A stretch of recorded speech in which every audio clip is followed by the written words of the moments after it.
Hey, Embiid played. Oh, yeah, he sure did. I was kind of surprised by that. If I was these teams, I would literally put a red Sharpie on the date you play the Pistons and just rest everybody. Yeah, the other thing, though, is you can get your stats. Yeah. So how was your soiree? Fuck. I was arm candy. I told you that. How was the red carpet? It was fine. Eve made an appearance for her boss. It was his thing, so she felt she had to show.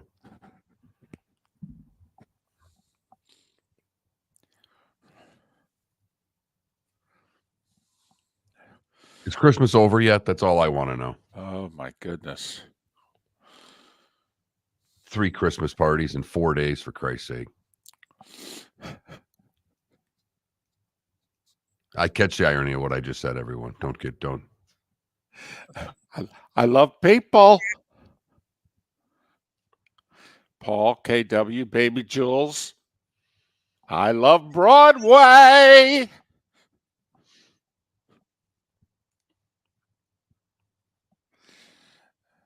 AJC, Ambient.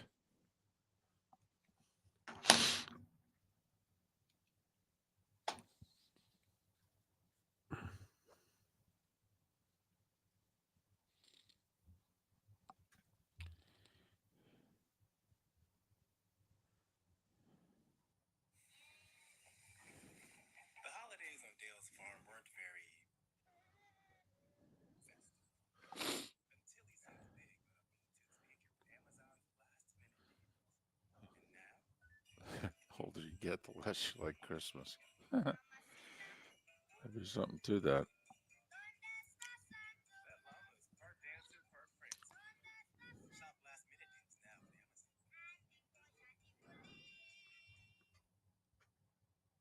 That commercial with the dancing llamas is great. I'm a fan.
Okay, here we go.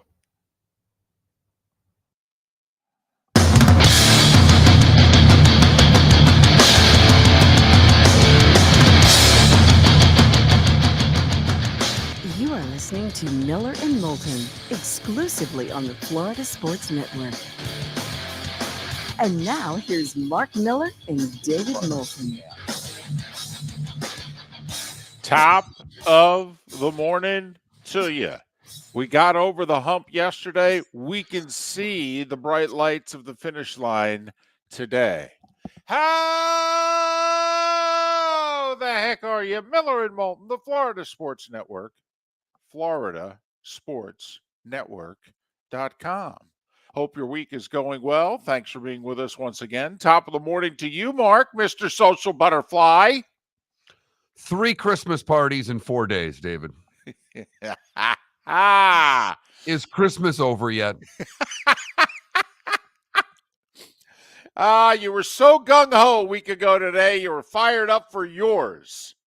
Mine was terrific. Loved it. We had a great time on Sunday. Everybody that was there seemed to have a good time. My wife had a good time. My daughter had a good time. It was tremendous. Right. Plus, that was the first one. Right. Right. Second one was fine. Wife's employer's Christmas party. Right. You like them. Okay. She likes, a decent number of the people she works with. So, it's all good. And last night was more of a he is in charge of some big association, and he threw a Christmas party for said association. So the wife felt she had to go, and I was merely arm candy. Hey, that's a new role for you. It is. It is. It was Dr. and Mr. Miller last night. There you go. Hi, Mr. Miller. Had a name tag and everything. So is this Mr. Miller and Moulton today? Is that the name of the show today? Mr. Miller and Moulton, welcome. Just a lot of Christmas parties. So, and that doesn't even get to the trip next week where I'm leaving town for Christmas, for more family Christmas parties. Right. Well, there's nothing at the holidays quite like family, Mark, especially when you have to go out of town and you're ordered to go. Right. It didn't, go up to a vote. Usually most household votes, there's a husband, there's a wife, that has to be a 2-0 vote. Usually that's how most couples do things. If we're going to do things, you got to have a 2-0 vote. Sometimes it can just be a 1-0 vote. I'm going to test you on that theory right there. And Okay. I know you are a very proud, strong man who feels that a 1-1 vote, that you would have equal weight to the one of your spouse. Depends on what we're voting on. Certain things I might even be 51 as opposed to 49. I can guarantee you when it comes to where my family is spending Christmas that I'm in the 49. I don't even know if you get both those numbers. Might be just one or the other. You're darn right. The 4 or the 9. Exactly. You can pick whichever the hell number you want. That's all you're going to get. Right. Yep. So enjoy Pittsburgh for the I hope it holidays. snows. That's the only and I'm being serious. I hope it snows. This is why we're going, so the daughter can see snow. You know what won't happen? There won't be any snow. Mark, it's It'll so be funny 36 and raining. It's so funny you say that. We kept going back to Jersey for a couple of reasons. One really was my family. And we saw my side of the family, far less than we saw my wife's side, just because my wife's side of the family was in Florida and my side of the family was in Jersey. But we kept going when our daughter was your daughter's age, because it's like, well, we got to have her see snow. And I think she saw it once in all the trips. I mean, I think she had to become a young adult. I think she took like a ski trip in college. Okay. And like really saw snow and skied and the whole deal. And it was like, well, we tried. I mean, hell, we even had you in Fargo, for goodness sakes. I mean, you saw it. You just weren't old enough to remember it. So, yeah, snow. Let it snow, let it snow, let it snow. David, I'm starting to recite Christmas carols. I've been to so many Christmas parties in the last few days. Well, Mr. Miller, you don't look the worse for wear, and welcome to Mr. Miller and Moulton here on this Thursday edition, the Florida Sports Network. So around this time of the year, plans get changed. You got to be flexible this time of year. I mean, Santa's got to be flexible. The reindeer have to be flexible. Don't know if Mrs. Claus has to be flexible or not. We've never really had that story told. We don't really know. Is Mrs. Claus bossy? Do we know? I don't know if we know. I think she likes to get what she wants in July. Other than that, I think she lets the big guy kind of run rampant. She gives the impression that he's in charge. Right. He's the dude. He's the guy. He's the authority figure. Okay. But people's schedules this time of year, they gotta, gotta travel, last minute things. So Pat Kirwan's going to join us today. Normally Pat's a Tuesday, Friday guy. This week on Miller and Moulton, he's a Monday, Thursday guy. So we're going to have Pat, and in fact, we're going to have him earlier than normal. We're going to have him next hour. Roy Cummings and Dr. Roto will join us in the Grade 8 hour. Roy Cummings, Dr. Roto in the Grade 8 hour. So for those of you still alive in your fantasy playoffs, all right, maybe we could help you get to the finish line there as well with Dr. Roto. Hey, the SEC schedule got released. Oh, that's right. That was the big television event of the night last night. That's what you missed. So let me sorry ask you I missed this. it. Well, maybe this will make you feel a little bit better about last night. Okay, if you were home relaxing or being eye candy, okay, Mr. Miller at a Christmas party. SEC schedule release, Mr. Miller at a Christmas party. I mean, that could be the poll question. But I think ESPN's trying to get the word out that from this point forward, they're going to broadcast the SEC. Has anybody heard that at all in the last 3.5 years? Anybody? Is anybody aware that the SEC is going to be on ESPN? Anybody? Well, the word's out. A 2-hour schedule release. I thought the NFL was releasing their 2024 schedule. I'm like, wait, a 2-hour schedule release? So,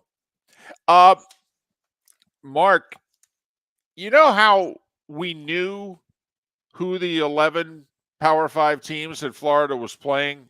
We knew who they were. Right. And really, the only thing a schedule release does is the schedule release gives us the order. Mark, the Gators went 0-5 in their last 5 games this year. But if I recall correctly, their final 5 opponents this year were Georgia, Arkansas, Missouri, LSU, Florida State. Okay. Mark, next year, Florida's final 5 opponents are Georgia, at Texas, LSU, Ole Miss, at Florida State. It's even harder. It's even harder. Yeah. Opening with Miami. Got an early season home game against A&M. It's a damn shame Jimbo's not going to be there, man. Man. Could have had all the stories about Jimbo and Napier, which one of these coaches is going to survive. The stories were already written. But so open with Miami, A&M early, and then UCF in mid-October. Yeah. Good luck. Yeah. Good luck. Yeah. I mean, there's Samford. There's Mississippi State. But you're even on the road for that one. I know. The cowbells, man. Whew. I mean, that's, a couple of Florida beat writers who have been around a while, you know what they're going to write heading into that Mississippi State game. Ron Zook got fired after a Mississippi State game once. ... So, yeah, it looks formidable. So formidable or 4-8. It looks something. That's for certain, David. Yeah, I saw somebody on Twix last night that said this might be the toughest schedule I've ever seen. It's up there. It really is. Scott Strickland hired Billy Napier, but he's sure scheduling as if to fire him. Wow. When UCF is your second easiest game on your schedule. Yeah. Yeah. Right. That's Samford's obviously the win. We know that. Then you start counting wins if you're the Gators. UCF, Yeah, better hope so. Next easiest game is either at Mississippi State. Probably that's your third easiest game. Right. And then it's Kentucky or A&M at home. No, maybe Miami at home. Ooh, wow, them's fighting words right there. Ooh, getting the Canes fan riled up this morning. Right. So they're not good right now, so the Cane fan they're not even riled. Well, I mean, if you're ranking Miami where you're ranking them on Florida's schedule, I think that's what'll rile them up. They know they're not where they need to be. Heck, I'm curious who's the Canes quarterback's going to be that game. Going to be the Williams kid? Who knows? So, some schedule highlights. I mean, I will say they're taking care of Oklahoma and Texas. They're making Alabama go to Oklahoma. They're making Georgia go to Texas. They're saying, hey, you want it in, we'll give you a big boy. You can celebrate this. Sell your season tickets around this. You know how easy Georgia's schedule was this year? Yeah. They're at Alabama, at Texas, and they open with Clemson. It's a little different schedule coming up for Kirby and the boys this year. So yeah, but you only have to win 9 games next year to get in the playoff. Yeah, you're probably right. So anyway, that was the big to-do last night. And a couple of NBA losing streaks keep on keeping on. Isn't that right, Trent? Oh, it sure is. And Embiid played, and the Sixers covered. Yeah, Trent had a qualifier whether or not he was going to take the Pistons and the points, his beloved Pistons. He goes, not if Embiid plays. No, I won't. Yeah, Embiid played. The voice you use for me is different every single time. It's not flattering, Trent. He's been letting you and your Pistons have it, and rightfully so, because, well, they're dreadful, Trent. They're dreadful. Located on the East Trail, locally owned Naples Tiki Bar and Grill is an outdoor eatery next to the Hitching Post Shopping Center. Island-inspired food with a true tiki theme. The best place in Naples to enjoy the beautiful weather in Southwest Florida. The Naples Tiki Bar and Grill offers a great menu for dine-in or takeout. Enjoy our famous pulled pork, huge burgers, and tiki bar cocktails. Don't miss happy hour every day from 3 to 6 and live music 7 days a week. See you soon at the Naples Tiki Bar and Grill, 11498 Tamiami Trail East. Have a Molly Christmas, a Molly-made Christmas. Give your family a gift of a clean house. When you're looking for professional house cleaning services, you want to make sure that you find a team that can accommodate your budget, schedule, and cleaning preferences. Molly Made is proud to provide thousands of families across the country with industry-leading services tailored to their specific needs. Call Molly Made today at 239-774-5839. That's 239-774-5839 or online at mollymade.com/FTMYERS. The law firm of Michael F. Hornung specializes in criminal defense, DUI, personal injury, nursing home claims, and auto accidents. I'm a former prosecutor with over 34 years of experience. The information I know is information you need to know.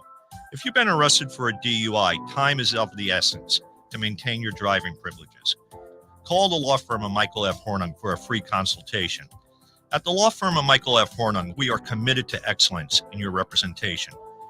Being a local attorney with local knowledge is clutch to the success of your case. For over 30 years, we have successfully represented the citizens of Southwest Florida. For a free consultation, call 239-437-0095. That's 239-437-0095. Our offices are conveniently located in Fort Myers. Visit online at mfh-law.com. You are listening to Miller and Moulton on the Florida Sports Network.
Al's contract is a 3-year deal, so he's got next year.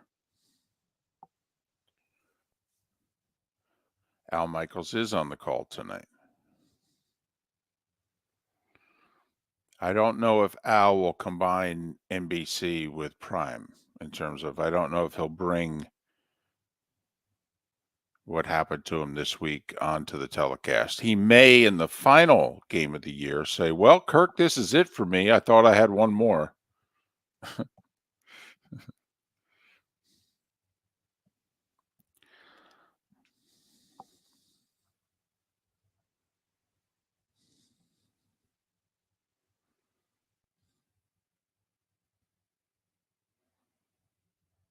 Yeah, and the Bulls had what, a 4 or 5 game winning streak recently? Because I thought Billy Donovan was getting fired.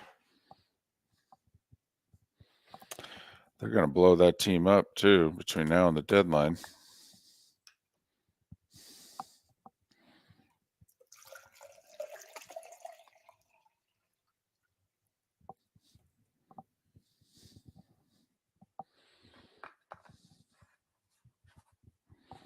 Let me tell you, if you're watching tonight's NFL game,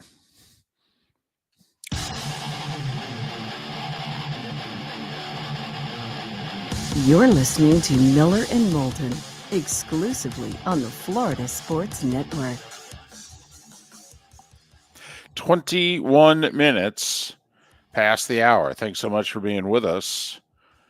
Miller and Moulton, Florida Sports Network, floridasportsnetwork.com. Pat Kirwan to join us coming up at the top of the hour. Hey, when we do a poll question, which is infrequently, but when we do one, we like to have fun with it. So, what do I have to do to get you to watch tonight's NFL game? I mean, I can bill it as Chargers at Raiders, but do you know who the two guys are who are quarterbacking tonight? What's the guy's name from the Chargers? Easton Stick. Stick. I knew it was Stick. Easton Stick. Easton, though. That's an interesting. Have you ever heard of anyone named Easton before? I mean, it's a town in Pennsylvania near the Jersey border. It's, Larry Holmes's, hometown. He owns half the town. But Easton Stick. Right. Thought that was a baseball bat. There you go. Against Aiden O'Connell. That's how far Jimmy Garoppolo's stock has fallen. Aiden O'Connell and Easton Stick. Herbert's out. Garoppolo's benched. A pair of 5-8 teams in the AFC West. The Chiefs deserve all the credit in the world for what they've done, but Mark, that division's kind of turned into what the AFC East did during the Patriots dynasty too, where the Patriots did such a number on the other three organizations that they all fell apart. In trying to catch the Patriots. Yes, they all just, were a mess, seemingly at the same time. And the Patriots just kept chuckling. There's no doubt that the AFC West is a shell of a division right now. And Aiden O'Connell and Easton Stick. There you go. Sell it, baby. Well, it sounds like I'm watching The Voice, not an NFL football game. Well, you do have The Voice. Al Michaels on the call. He's grumpy. Well, and he'll be grumpy tonight. Although the good thing is it's in Vegas. He lives in L.A. It was a short trip. He'll be home in a couple hours. Private plane, bada bing, bada boom. The game will end at like 8:30 local time. He's at the airport, is like behind the stadium, like 2 miles. All right. He'll get limoed there. I'm telling you, he'll be home between 11 and midnight. He'll have a cocktail, local time. He'll be fine. He makes $1 million tonight, by the way. Just so don't feel bad for Al. Al's doing okay. I don't feel bad for him at all. I feel bad for us that watch it. And I love Al Michaels. I mean, come on. Do you believe in miracles? The greatest call in the history of calls is Al Michaels. I love Al Michaels. I hate the fact that in Al's later years that he's become so damn grumpy doing his job. He was much happier at NBC. He was. He was. His second act or third act or fourth act or whatever this is. Al's not happy about it. Al wanted to go out on a bigger platform, and it's not happening. Although the Amazon numbers are much better this year than last. So, Easton Stick, Aiden O'Connell. This sounds like an NBA game in which all of a sudden the two star players got hurt. And you know how the NBA only sells the players. They don't sell the teams. And next thing you know, it's like, man, that noon tip-off on Christmas really sucks. How are we going to sell this? I don't know. Who's the star player for the one team? Easton Stick? Okay. There's got to be somebody better on the other team. Aiden O'Connell? Really? That's what I got to work with? Yeah, give it to the voice guy. See what he can come up with. So this week, unlike last week, where every game had some sort of playoff significance to it. Right. Every game you could at least spin saying, hey, this team's still in it. Yeah. We've got nothing tonight. Zip, zilch, nada. Nope. Are both teams drafted in the top 10 right now? It's got to be close. 5 and 8, right?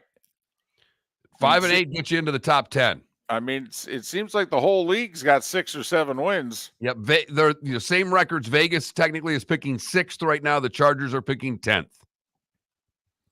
Well, this is a big loss then. This is a An big important loss. loss. It's an important loss. Yeah, this is a key loss. Forget key win.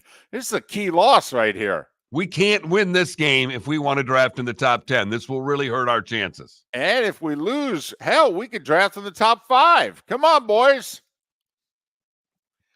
Where did I become the hockey coach all of a sudden? I mean, this is our third act. We've done 17 years together. I've never been a boys guy. You've been the boys guy. That's because I was the hockey guy. Right. It rubbed off on you. You are. All of a sudden, I'm like, let's go, boys. Both these organizations. Get the puck in deep, boys. Get the cycle working. Get it it to in the the offensive point. Put zone. it on net. Very good with the offensive zone. Very nice. Look Very at nice. that. Job. See, he does watch more Wings games than he lets on. I rarely miss a Wings game. I just don't watch the other NHL teams. Except for maybe something last night. Little tease for later. Look at that. Look at that. Play of the day will be an hour later than normal also. Pat Kirwan next hour for 2 segments. So the play of the day is getting bumped to the 8 o'clock hour. That's a positive bump. Yeah, that's Be actually part of the more grade 8. That's a lot of pressure. Oh, that's right. That's how we're going to promote it, Trent. Just like we don't know how Amazon is promoting Easton Stick against Aiden O'Connell coming up later in our grade 8 hour. Roy Cummings to talk about the Bucs. There's Trent with the play of the day. And Dr. Roto to answer all your fantasy questions. A thorn between two roses. Boy, you really are blending into this show, aren't you? You got the self-deprecating, weren't really not that good thing down. This is going to work out just fine. I'll be curious. Roy will be glass half full today because the Bucs are back in it. But this isn't perfect time for the Bucs to let their fan base down. Nice wins, come from behind, get the final drive when it looks like they're going to lose that game again to the Falcons.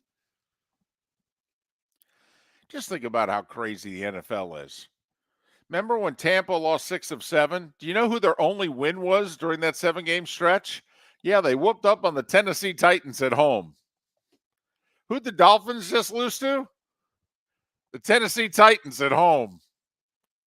This is a funny game. Funny league.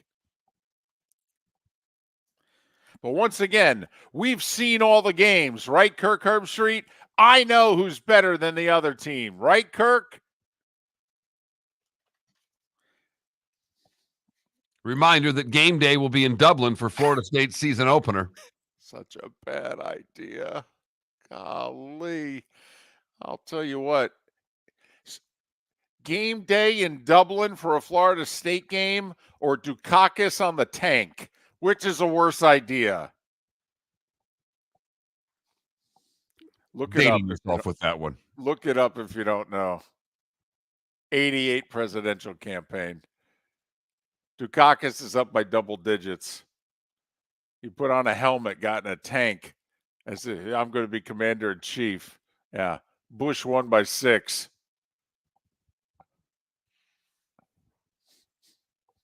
All because of the tank pitcher? Well, let me tell you, it started it.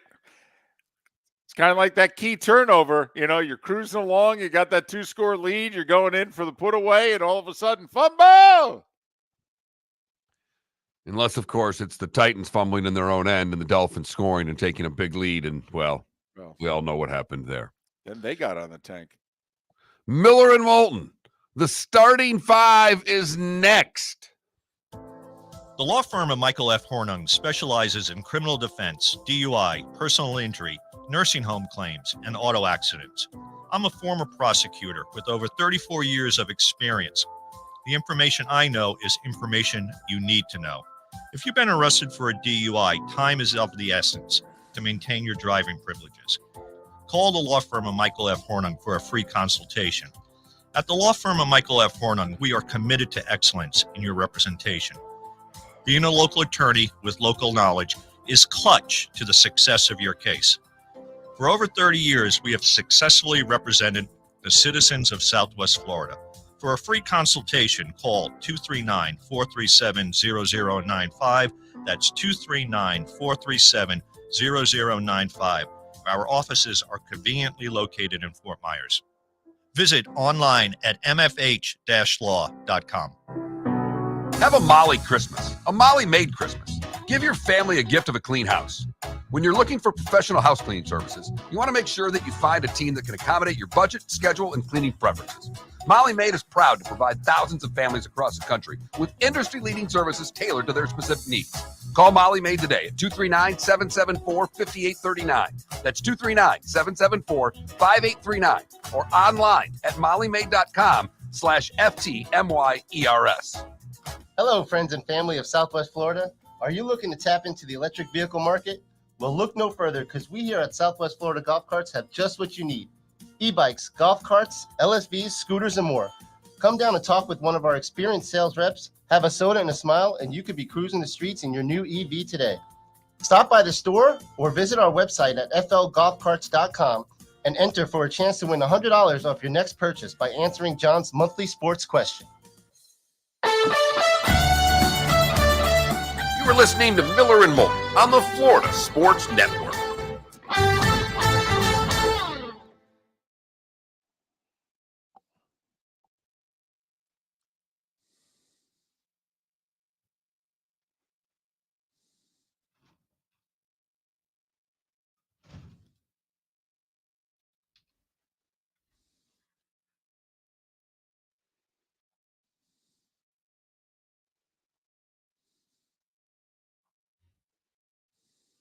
Weekend washout? What the hell?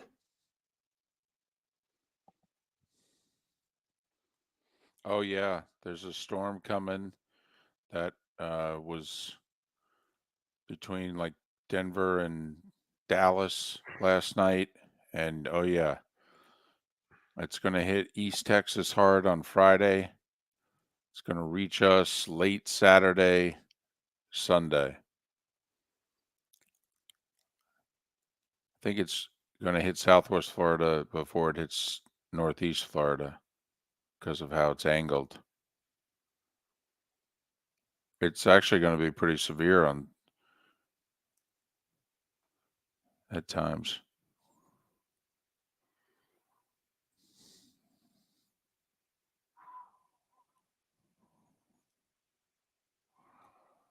When do you fly out next week?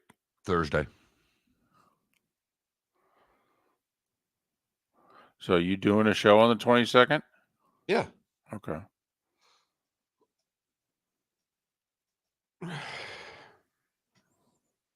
Not gonna have Pat yell at me.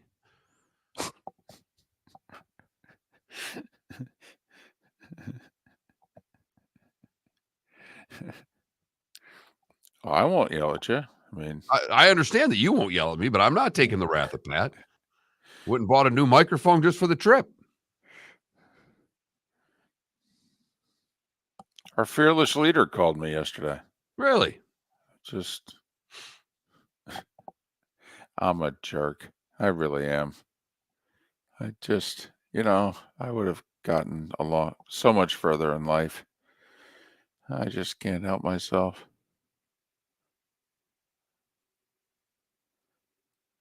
I answered the phone. Domino's. And then he starts talking. Who's this? Marty. Never heard of him. Call back.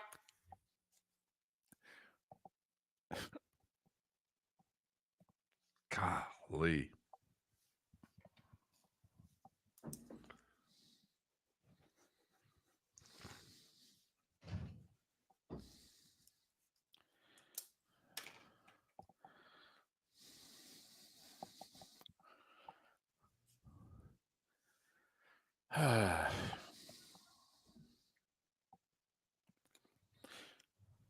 Although sigh, Paul, what, Trent? Big sigh. Yeah.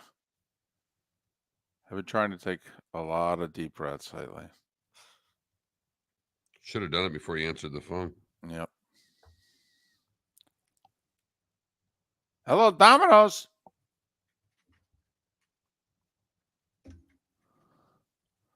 Adam, that's a great question. They did at one point in time. They just sold them all to iHeart and Cumulus.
Here we go.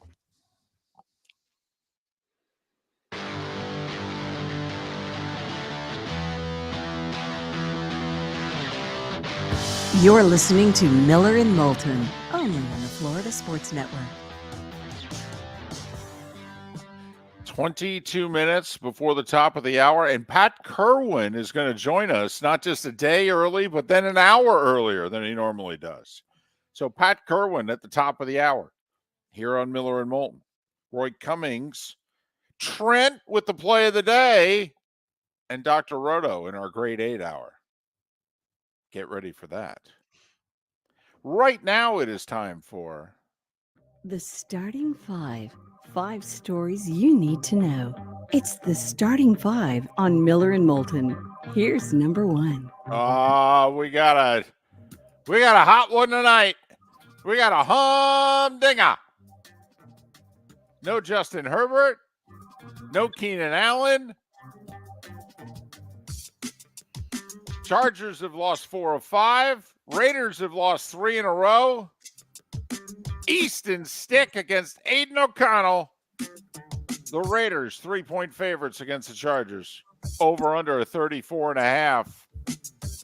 I don't know. That seems like a lot of scoring to me. Tonight, Al Michaels, Kirk Herbstreit, Amazon. Hello. The Dolphins signed Matt Skura. He's a center. they need help there. They lost Connor Williams for the year, so Matt Skura is going to come in and join the party this week for the Dolphins. A couple of other NFL notes from yesterday, Mark. The NFL announced that they're going to Brazil. South America, here we come. 5th continent that the NFL will have played a game on. Africa and Antarctica, you're next. There'll be a game in Brazil next year. I'll make you a friendly wager right now. I think Buck and Aikman are going to be at it. Look at you, world traveler. I think so. I have a feeling. We didn't get one of those games this year. Last year we had Mexico City. ESPN's in Brazil. I'm just saying. Of all the networks that are televising NFL games, that one's there. So I got a feeling. By the way, it's a very, very smooth plane ride right, from Florida to Brazil. It's about 5,000 miles. I mean, it's like going to Hawaii. You know, Florida to Hawaii, Florida to Brazil. That'll be a great Tuesday morning show. Oh. Yeah. It's so long, I can't even get on air Aikman after the game and get back to Dallas in time to start the show. I don't think I can. I looked at it. I'm like, I don't think I can get back to Dallas in time. Yeah, but I'm sure Air Aikman has Wi-Fi. You can just do it right from the plane. Right. Everybody will be sound asleep.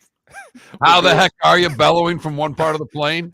It'll be Buck and his wife and Aikman and Lisa Salters, Joe's trusted assistant, Steve Horn, Aikman sound asleep, and I'll be in the back. How the heck are you guys? Think we'll be doing that one without the services of one David Moulton. Trent, book that. Live over Mexico City. Hell of a guest list if you can wake anybody up. Oh, that's true. You know, that might be the reason to do it. Be the only chance you'll have to get Buck. Hey, sober up. You guys are all on in 20 minutes. Also, the NFL announced that Super Bowl 61, the one that's coming up in 2 months, is 58. So Super Bowl 61 will be in Los Angeles. This is a very interesting run for the NFL. That will be the 5th Super Bowl out of 6 that's in the Pacific time zone. Super Bowl 56 was Rams-Bengals in LA. 57, Eagles-Chiefs in Phoenix. This year's Super Bowl's in Vegas. They put 59 in New Orleans, but 60s in Santa Clara and 61s back in LA. That's very interesting. I thought, Mark, that they were going to wait another year or two before they went back to LA. It's clear that LA is now going to be in the rotation. Santa Clara shouldn't be. No. Super Bowl 50 was in Santa Clara, and for whatever reason, they decided to go back there for 60. We could do a whole segment, by the way, about the Super Bowl in Santa Clara and Ohtani and the Giants. And maybe we will at another point in time. But that's the NFL news from yesterday. College football news from yesterday. The SEC schedule was released for next year. Alabama's visiting Oklahoma. Georgia's visiting Texas. By the way, Georgia and Alabama are going to play in late September in Alabama. Alabama non-conference is going to Wisconsin. Georgia non-conference is playing Clemson. As for the Gators, oh man, their final 5 games: Georgia at Texas, LSU, Ole Miss, and at Florida State. They open with Miami. They host UCF in mid-October.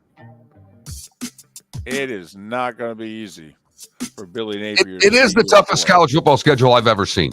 Yes. For a team that we think highly of as far as who they are, who they could be. This isn't like Northwestern. This is Florida here. Right. This is a team that used to be amongst the elite And so now, right, this isn't Mississippi State, who's not any good, and they're having to play the big bad SEC, and every game looks like they're overmatched. You know, Vandy's schedule looks brutal every year too, because they're Vandy. By the way, Texas quarterback Malik Murphy, he actually beat out Arch to be the backup this year to Quinn Ewers. He started 2 games when Ewers got hurt against BYU and K-State. Played pretty well. They won them both. Yeah, he's transferring, effective immediately.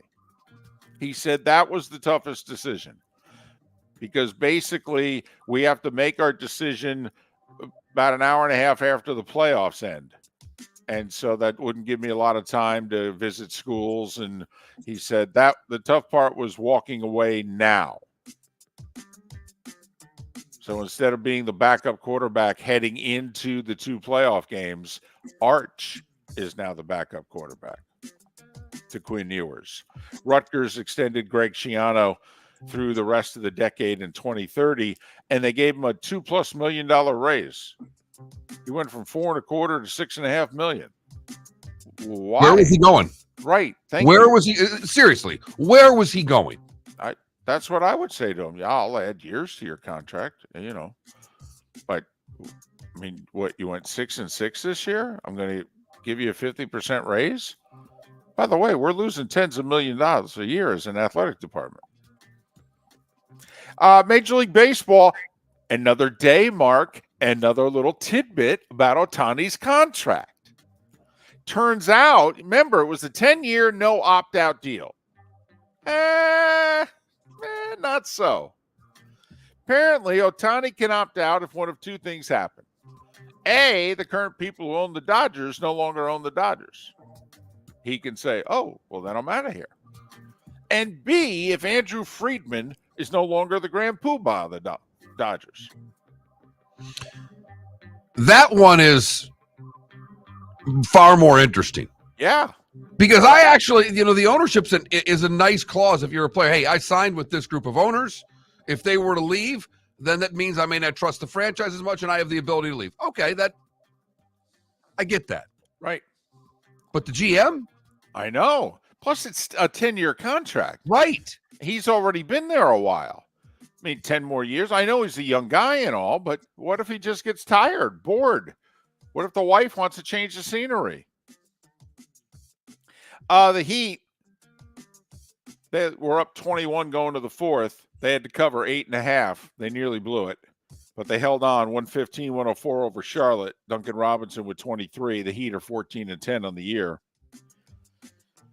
Embiid played, so that means not only were the Sixers going to beat the Pistons, they were going to cover. 129-111. Detroit's lost 21 in a row. Embiid, by the way, had 41. 21 in a row for the Pistons, 18 in a row for the Spurs. No LeBron. Lakers had an 18-point lead going to the 4th. Spurs cut it to 1 with under a minute to play. But Anthony Davis hit the free throws and they held on, 122-119. Giannis had 64. That's a Milwaukee Bucks franchise record. 64. He's the first player to ever hit 20 field goals and 20 free throws while shooting over 70% from both in the same game. David, it was the highest over-under number that Vegas has had on a basketball game in 30 years. 258. And they went over. 140, 126 Bucks over the Pacers. That's 266 if you're keeping track at home. And one other NBA note, Draymond Green has been suspended, quote, indefinitely. Not that they've lost their sense of humor with him or anything. It's like, just indefinitely. Really? Yeah, I can't deal with this Yahoo anymore. Draymond Green. Don't even schedule the appeal. Honestly, I don't want to see him. It's going to ruin my holidays. So, I don't know. There was a report last night that Draymond may seek therapy. He should. Well, Kevin Durant made a comment that was pretty He said, I hope he gets the help he needs, is what Kevin Durant said. That was his teammate for 4 years. Yeah, I know. Well, he hits the guy and says he was trying to draw a foul. Right. I mean, Well, what he he did. has put in his own head as to what reality is so far from reality on the court that And he, of all people, I have no problem with the indefinite suspension. he was suspended from a finals game because they were able to slow down the video and very clearly see what his intentions were. So the fact that he thinks he can get away with it by saying he's trying to sell a call. College hoops. 16th ranked FAU cruised over FIU, and they covered. They were laying 24.5. They won by 34, 94-60. The Owls are 8-2. Couple of upsets in college hoops last night. This is a tricky time of the year for college basketball teams. These kids are tired. They can't wait for Christmas break. They've just done finals. Campuses are empty. Northwestern lost at home to Chicago State, 75-73. Wildcats had just upset Purdue. They get ranked in the top 25. They were 23.5-point favorites, and they get beat at home. And Creighton was a 13.5-point favorite on the road. This is the biggest regular season win for UNLV in a while. They beat Creighton, who's ranked 8th in the country, by 15, 79-64. 5 games in the NHL. Devils in overtime over the Bruins 2-1.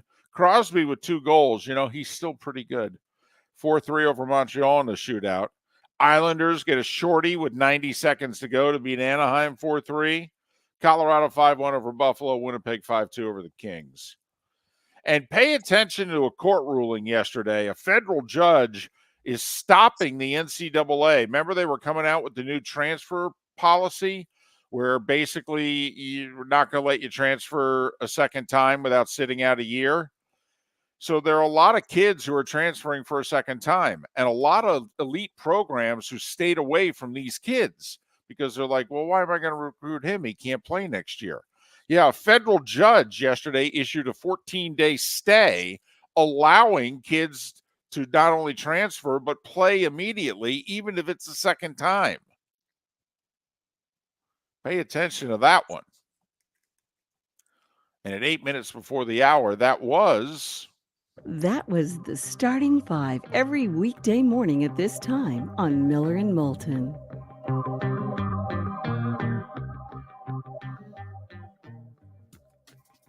Pat Kirwan will join us in 10 minutes' time.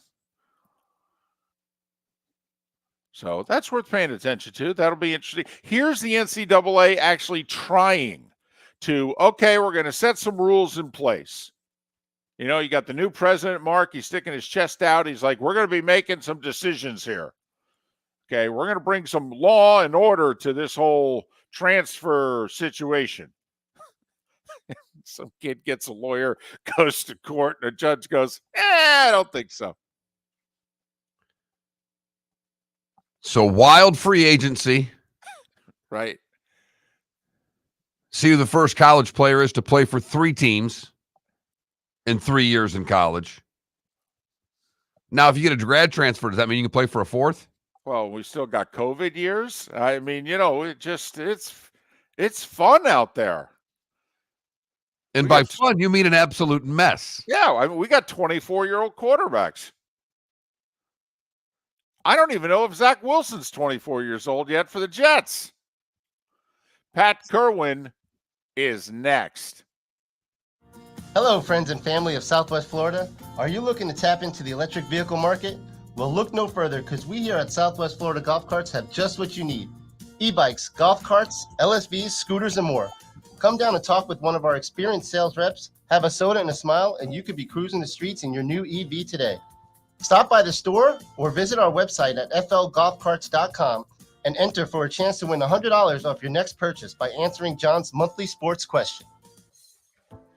The law firm of Michael F. Hornung specializes in criminal defense, DUI, personal injury, nursing home claims, and auto accidents. I'm a former prosecutor with over 34 years of experience. The information I know is information you need to know. If you've been arrested for a DUI, time is of the essence to maintain your driving privileges. call the law firm of Michael F. Hornung for a free consultation. At the law firm of Michael F. Hornung, we are committed to excellence in your representation. Being a local attorney with local knowledge is clutch to the success of your case. For over 30 years, we have successfully represented the citizens of Southwest Florida. For a free consultation, call 239-437-0095. That's 239-437-0095. Our offices are conveniently located in Fort Myers. Visit online at mfh-law.com. Visit Jason and Todd at the Diamond District. When choosing something of high value and personal significance, such as a diamond, you want to shop with the best. And the mall is not the place to be. Here are my friends, Jason and Todd with the Diamond District. Take a stroll in the mall, pop into a few jewelry stores, and you'll soon discover you're in the wrong place. Rings begin to look all alike. You're not finding GIA certified diamonds. You quickly realize you know more than a salesperson helping you, and all the same financing gets pushed on you. Visit Jason and me, and you'll find America's top bridal designers dealing exclusively with the Diamond District. You'll find the largest selection of GIA certified diamonds, all priced 8 to 10% over cost. You'll find educated sales consultants who have many years' experience and are not paid commissions. And you'll find Todd and me in the store nearly every day, wanting to shake your hand and welcome you to our Diamond District family. Visit Jason and Todd at the Diamond District. Located on the East Trail, locally owned Naples Tiki Bar and Grill is an outdoor eatery next to the Hitching Post Shopping Center. Island-inspired food with a true tiki theme. The best place in Naples to enjoy the beautiful weather in Southwest Florida. The Naples Tiki Bar and Grill offers a great menu for dine-in or takeout. Enjoy our famous pulled pork, huge burgers, and tiki bar cocktails. Don't miss happy hour every day from 3 to 6 and live music 7 days a week. See you soon at the Naples Tiki Bar and Grill, 11498 Tamiami Trail East. You are listening to Miller and Moulton on the Florida Sports Network.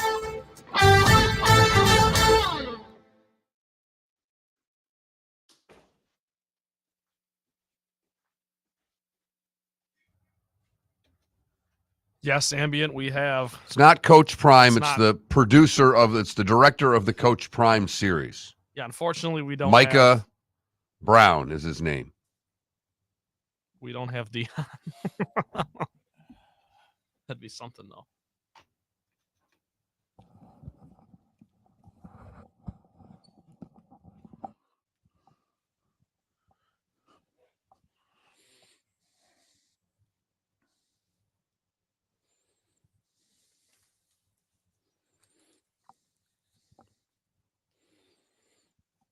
You sent Pat a link, right? Yeah. Sorry, you got to call Pat. Trent, I'm sorry. He sent me a text. Do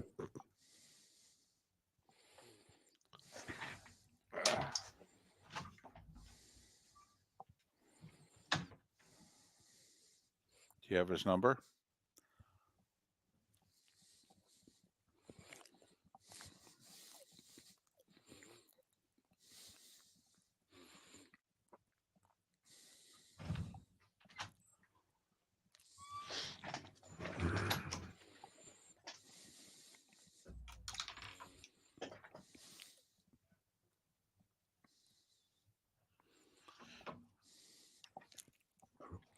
Yeah, he sent me a text that last segment and say he's still having computer audio issues. So get his grandson in there to fix it, for crying out loud. Yeah, come on.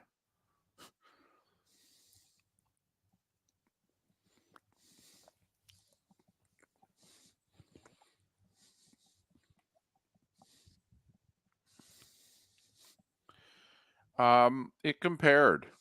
In fact, I could argue it was busier. It seemed more congested.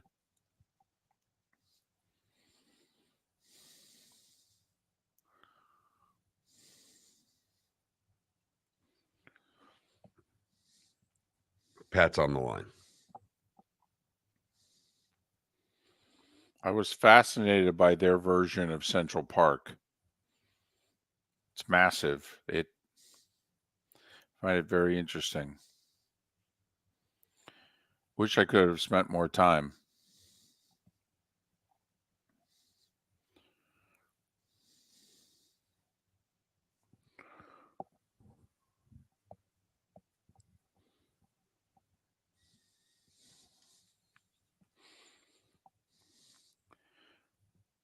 That wasn't the World Cup, was it? What was the big soccer? There was soccer going on. Was it last year? Yeah, it was the World Cup. Yeah, the World Cup was just getting underway. It was very interesting watching the U.S.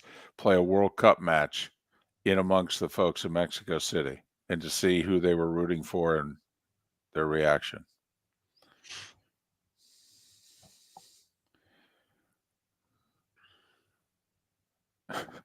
Most of them were not rooting for us. And I did say, hey, come on now. We got you in one of these a few years ago. And they all turned around and they go, oh, you're right. You're right.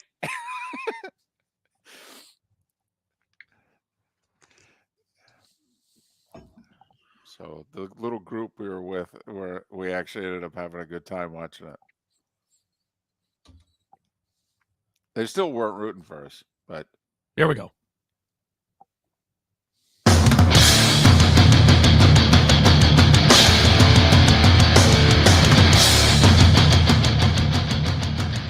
You are listening to Miller and Moulton, exclusively on the Florida Sports Network.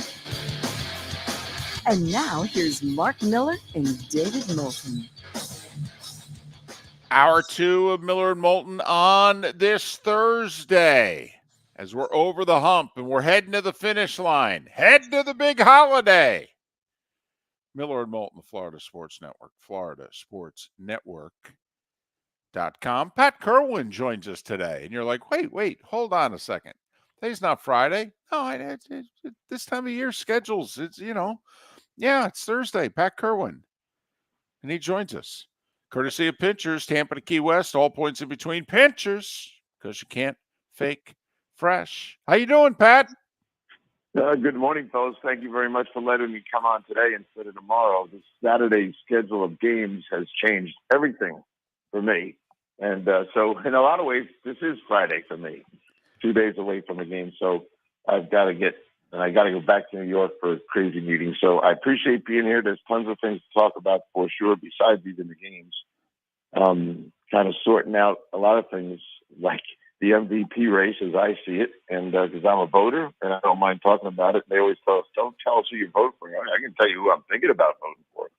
And Dak is leading the pack for me. And McCaffrey is in second and Tyreek is in third. But the pace he has to keep up, if in fact he can play, I'm sure you guys covered. He's 115 yards a game if he plays all four, 153 yards a game if he plays only 3 of them, would be devastating. And of course, if he only played 2, it'd be 229. So I think he's going to fall a little short. Hope he doesn't, but no receivers ever won it, so it'll be hard for him, I think. And as I sit here, and the list changes. What I do every week, David, is I write down the guy I thought was the MVP of the week. And I do it for all 18 weeks. And then at the end of the guy who has the most votes is going to get it. Dak is just nudged ahead of the crowd. So that's where I'm at with that, along with many other things going on. I'm sure you got a million things you want to ask me. Well, I didn't hear Brock Purdy, so I'm curious where you have him and why he doesn't make your top 3, Pat. Yeah, he's 4th, and Lamar is 5th. So they're right there. And I think if Tyreek starts to stumble, you'll see Purdy come up the ladder. And to me, and I love when people say, well, there's 2 on the team, they'll cancel each other out. I like Brock Purdy, but I like McCaffrey more. And McCaffrey's versatility and the things he does puts him there. If Devo had played all the time, maybe he'd be on the list. But Purdy's 4 and Lamar's 5. And Lamar's a great example of not winning with stats, just winning with wins. And that's why I like him. And I don't hear many people talking about him anymore, but he stayed in my top 5. By the way, where are you with the Ravens? Once again, here we are. It's late in the year, and guess who has the best record in the AFC when Lamar's healthy? It's the Baltimore Ravens. Your thoughts on Baltimore as you look at them and you're thinking ahead to how they match up with playoff football? Well, I think I'm picking them to beat Jacksonville this week. I don't have a problem with that. Jacksonville is struggling to finish strong. The week after that is probably the preview of the Super Bowl because they're going to San Francisco. I don't think I'll take them there. I love San Francisco as the best team in the league. And then I think they'll finish strong enough. I think it's Miami and Detroit after that, and I think they'll win. those games and make sure everyone understands Miami's significantly behind Baltimore. Now, if of course Lamar gets hurt, we all know what that means. They fall apart because he is what they do, and it hasn't changed. New coach and all, doesn't matter. It's still Lamar show, and it's adequate throwing and incredible running. That's who he is. I'm glad he never changed. I'm glad he didn't think I'm a pocket passer now, because he's not. But as long as he's healthy, they'll be the 1 seed. And I don't know, it's kind of good for me because selfishly, we're going from, if we go to Baltimore for the AFC Championship game, I got to be in Mobile the next morning. And I'm getting real tired of going to Kansas City on that Sunday. Things are looking up for you, Pat, and your annual trips to Kansas City could be ending this year. But we talked a little bit earlier in the week, but Miami now with the center out for the year. Just what type of hole are the Dolphins in with how banged up that offensive line is? Because, Pat, you pointed it out a long time ago. If you get 2 into the ground 3 or more times, you beat the Dolphins. It's happened 4 times. They've lost 4 times. Yeah, and they did it last year as well. So the numbers are getting pretty strong that's their Achilles heel. I think they're 1-10 now, maybe 1-9. So, yeah, it's not going to get easier. It's going to get worse. And even a team like the Jets can bring pass pressure and rush. So go look at their schedule and start thinking, do they play anyone that doesn't rush the passer? The Jets rush the passer. Dallas rushes the passer. Baltimore has been leading the NFL in sacks most of the year. And Buffalo beat them to death the last time rushing the passer. So they've got 4 major tests against people. It'd be nice if you're a Dolphin fan or a Dolphin coach or player. Try to win a game once in a while when you get sacked 4 times. They can't do it. They just don't have the ability to do it. And I don't know, you guys tell me, when Tua feels the pressure, does he look like he kind of lays down, takes a knee? He doesn't look like he's fighting through a sack. He just basically goes, I got to stay healthy. Let me go down here. So he doesn't present any threat to take off and run. And so I think they're going to be challenged, and I think it's going to expose a lot of things. The Buffalo people absolutely now believe they're back in the race. Now, I'm not going to rain on their parade, but they look at 7-6, and they look at the other guys and figure, if we can get to that final game against Miami, we could win this division. I don't know if it'll happen. My suspicion is it won't, but they think it could happen, and why not ride that parade while you're at it? So Buffalo feels alive right now. Well, the irony is the Cowboys may determine whether or not Week 18 is for the AFC East, because Dallas is in Buffalo this week, and then they're at Miami the next. So if they're only going to get a split, which team are they going to beat and which team are they going to lose to? It could very well determine how the AFC East plays out. Pat, are you superstitious? It's a 2-part question. Are you superstitious at all? No. Okay. I'm not. And, I asked that because I have friends that are. Okay. And I'm assuming friends in the league. And I asked that because late yesterday afternoon, before this season started, I inquired about Dolphin season tickets. Mark had inquired about Bucs season tickets when Brady was there, and he had them for 3 years. Really good seats. He could keep some, sell some. And I saw the Dolphins schedule this year, and I said, I want Dolphins tickets because I want to do the same thing. And I couldn't get tickets, as it turns out. The demand was too high, but I'm on their list. So I get Dolphins emails all the time. The Dolphins sent out an email yesterday that they're putting playoff tickets on sale at noon today. They're not in the playoffs yet. That to me, I'm like, oh my goodness, they're going to lose out. They're going 9-8. They're going to miss the playoffs. Honestly, Pat, it's the biggest jinx in the world. You can't put playoff tickets on sale till you're in the playoffs. Mm-hmm. I'm with you. Now, I'm not superstitious, but I would guess that many coaches that are going to play, and I think this is a theme that was going to get through today anyway. There's a mindset in this league. We had 5 spoilers last week. You and I, the 3 of us, have talked about spoilers last week. Think about the guys who ruin a party. New England, the Jets, Chicago, Tennessee, and the Giants. And we got 6 or 7 potential spoilers this week. If you're playing Miami and you're telling your guys, those damn guys put the tickets on sale for the postseason already. And not that NFL players need to be motivated, but that's insulting in a lot of ways. And it presumes victories from here to the end.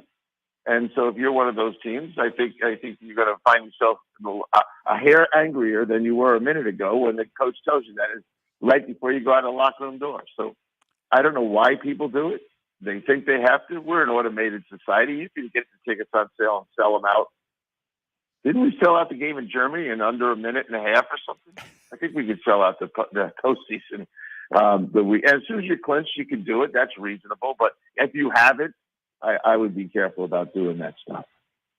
And I have some funny Dolphin fans. You talk about superstitious. We have one guy that calls all the time. His name is Tim, and he swears they lose because of the colored jerseys they wear. And he's studied this, and he's convinced that when they wear the darker jersey with the white pants, they always lose. And he can't believe they keep putting them on. But that's how some people look at things. So I guess superstition is part of football. I have a head coach that calls me every time before he gets on a plane. He will not get on a plane without calling me. And he's a head coach in this thing. So I guess he's full of superstitions too. Boy, you better live a long time, Pat. Hey, the producer of my show knows that this coach generally flies while we're on the air. And I told him 15 years ago, I said, there's going to be a call during the show, usually on a Friday, sometimes different day because of schedules. And I will have to get off the show for 2 minutes and talk him through the flight.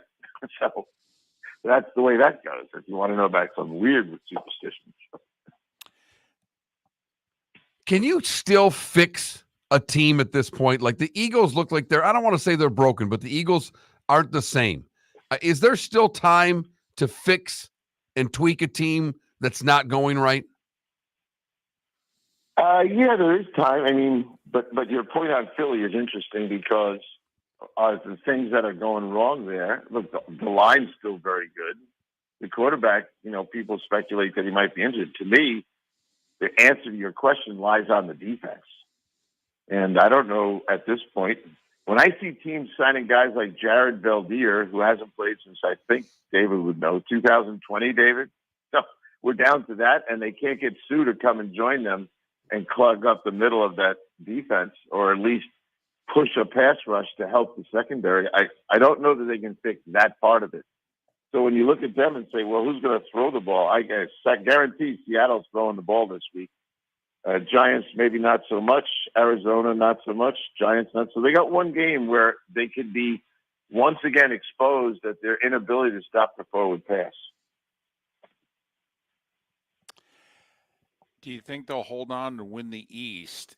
After Seattle, it's the Giants twice and Arizona. Now, we've just talked about spoilers, and Arizona's played hard in every game this year. The Eagles have owned the Giants recently. Those games haven't even been competitive. But so this, I mean, in many ways, Pat, I feel as if the Eagles Monday night in Seattle, if they win, they're going to win the East. I think so too. Now, when we get to the final seven that make it, we'll be talking on this show about who's limping in and who's running in. And I think they'll be in the limping in crowd because we're not going to give them a lot of credit for, although I can't believe you, a North Jersey guy, talking down Tommy DeVito like that. Come on. I will say, I was mocking the whole DeVito phenom heading into Monday night. He played a nice, solid, fun, entertaining game. I think he has secured himself a roster spot in the league. But yeah, I mean, I'm loving Tommy Cutlets there, but I'm not buying Tommy Cutlets. More on Tommy Cutlets with Pat Kirwan on the other side. We'll pick some games as well. Pat joining us courtesy of Pinchers, Tampa to Key West, all points in between. Pinchers, you can't fake fresh. Located on the East Trail, locally owned Naples Tiki Bar and Grill is an outdoor eatery next to the Hitching Post Shopping Center. Island-inspired food with a true tiki theme. The best place in Naples to enjoy the beautiful weather in Southwest Florida. The Naples Tiki Bar and Grill offers a great menu for dine-in or takeout. Enjoy our famous pulled pork, huge burgers, and tiki bar cocktails. Don't miss happy hour every day from 3 to 6 and live music 7 days a week. See you soon at the Naples Tiki Bar and Grill, 11498 Tamiami Trail East. Visit Jason and Todd at the Diamond District. When choosing something of high value and personal significance, such as a diamond, you want to shop with the best. And the mall is not the place to be. Here are my friends, Jason and Todd with the Diamond District. Take a stroll in the mall, pop into a few joy stores, and you'll soon discover you're in the wrong place. Rings begin to look all alike. You're not finding GIA certified diamonds. You quickly realize you know more than a salesperson helping you, and all the same financing gets pushed on you. Visit Jason and me, and you'll find America's top bridal designers dealing exclusively with the Diamond District. You'll find the largest selection of GIA certified diamonds, all priced 8 to 10% over cost. You'll find educated sales consultants who have many years' experience and are not paid commissions. And you'll find Todd and me in the store nearly every day, wanting to shake your hand and welcome you to our Diamond District family. Visit Jason and Todd at the Diamond District. The law firm of Michael F. Hornung has successfully represented the citizens of Southwest Florida for over 30 years. As a former prosecutor, the information I know is information you need to know. If you've been arrested for a DUI, a criminal matter, or involved in an auto accident, call the law firm of Michael F. Hornung. I'm a local attorney with local knowledge to assist you through the process. For a free consultation, call 239-437-0095. That's 239-437-0095. Offices in Fort Worth. You are listening to Miller and Moulton on the Florida Sports Network.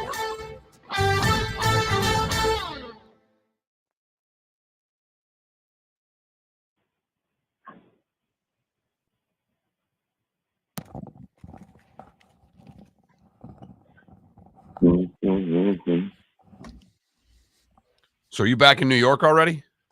No, I'm going back now tomorrow. Okay. I couldn't believe I had to do this. And the reason, I'm on a AM flight, so I was never going to make this show tomorrow. I'm so pissed. But Saturday football can screw up a bunch of stuff. Plus, Saturday, our show, now we're on at 9 a.m. on Saturday because of the games. 9, I don't care about that so much, but there's another thing. My plan was to go to the hockey game tomorrow and then fly out Saturday morning like I always do, except we're on the air at 9 a.m. till noon because of the games, so can't even fly then. And the next flight that could get me back there was like at 7 o'clock at night, getting into Newark at 10:30, 11, and I get up at 3 in the morning to go to the city, so I couldn't do that. Yeah. Anyway, Saturday football is kind of here for the rest of the season, isn't it? Yes, Well, it is. We're kind of wondering. Hey, it's good to see the league finally realizing that the hip drop tackle is dangerous. Like, you got to be kidding me that it took this long. I told the guys at CBS, they were like arguing about it. I said, what are you arguing about? Rugby canceled this thing years ago. And guys were getting like permanently damaged. Yeah, dislocate your ankle. And they got rid of the collapsed rugby scrub too. So if you're doing any research, you might as well find out that the most dangerous play in rugby is a collapsed scrum, which is what the rugby sneak is. I never call it the tush push because, I did do this though. I got 2 pictures of the scrum play and I counted how many helmets were straight out down, and everyone was leading with the crown of the helmet, and there was 9 players in both of them. I said, yeah, okay. We're worried about the head down, but not on this plate. Direct helmets down, crown of helmets meeting crown of helmets. That's what was going on. What's so hard to figure out? We got to get rid of it. Broken necks, here we come. And Jason Kelsey's the one I feel so bad because, that he's the guy that's most vulnerable all the time. But he's a lineman, and they don't care about that position. There you go. There you go.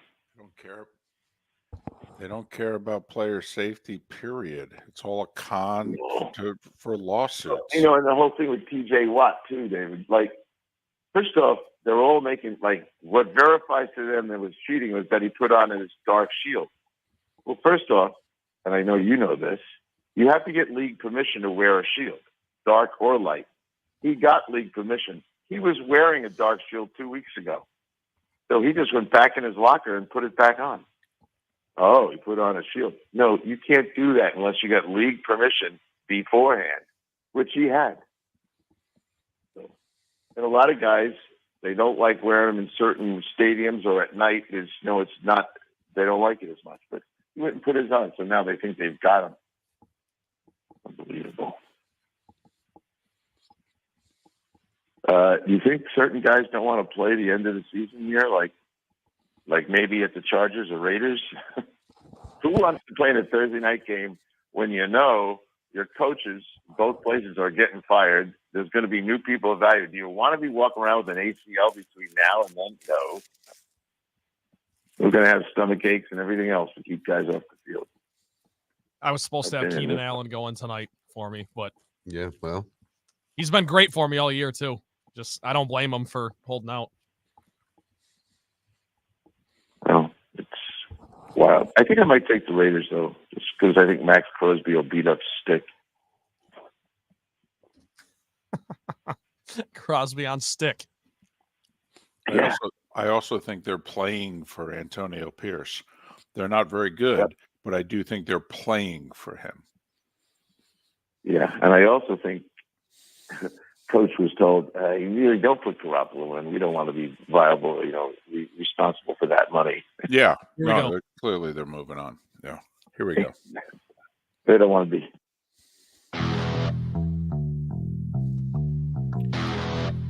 You're listening to Miller and Moulton, only on the Florida Sports Network. And now, here's Mark Miller and David Moulton. And our remaining moments with Pat Kirwan, who joins us a day earlier than normal. Hey, they're playing football a day earlier than normal beginning this week. 3 games on Saturday, an NFL Network triple header. And Pat, they're actually key games. Sometimes these Saturday games turn out to be, quite frankly, some of the worst scheduled games that the NFL can throw out there. But you've got 3 games in which every single team playing in them has a winning record. Vikings, Bengals, pair of 7-6 teams. Steelers, Colts, pair of 7-6 teams, both fighting for potentially the same playoff spot. Denver at Detroit. Detroit trying to nail down the division. Denver trying to get into the playoffs. So let's go. Vikings, Bengals, quick thoughts. Yeah, quick thoughts. Well, first off, we got backup quarterbacks all over the place starting tonight. Aiden O'Connell and Easton Stick. And then we go to the next game, Mullins and Browning. And the one after that, Trubisky and Minshew. So it is fighting for your playoff lives and trying to do it with backup quarterbacks. Do I like Cincinnati? I think the Cincinnati's been playing pretty good lately, averaging almost 25 points a game in the last 4 weeks. Not bad, but they give up almost the same amount of points. They're shaky in that sense. Minnesota on the road, I think I'll take Cincinnati in this game. I don't understand. I do understand, I suppose, benching Dobbs. He's used to that, but Nick Mullins does nothing for me. First start in 3 years. Don't think so. I'll take Cincinnati with Browning, even though they're kind of telling us he might be injured. I don't think so. He's playing pretty good for a guy that's a backup. He's probably making some money in this league somewhere else. Minshew and Trubisky for the Steelers and Colts.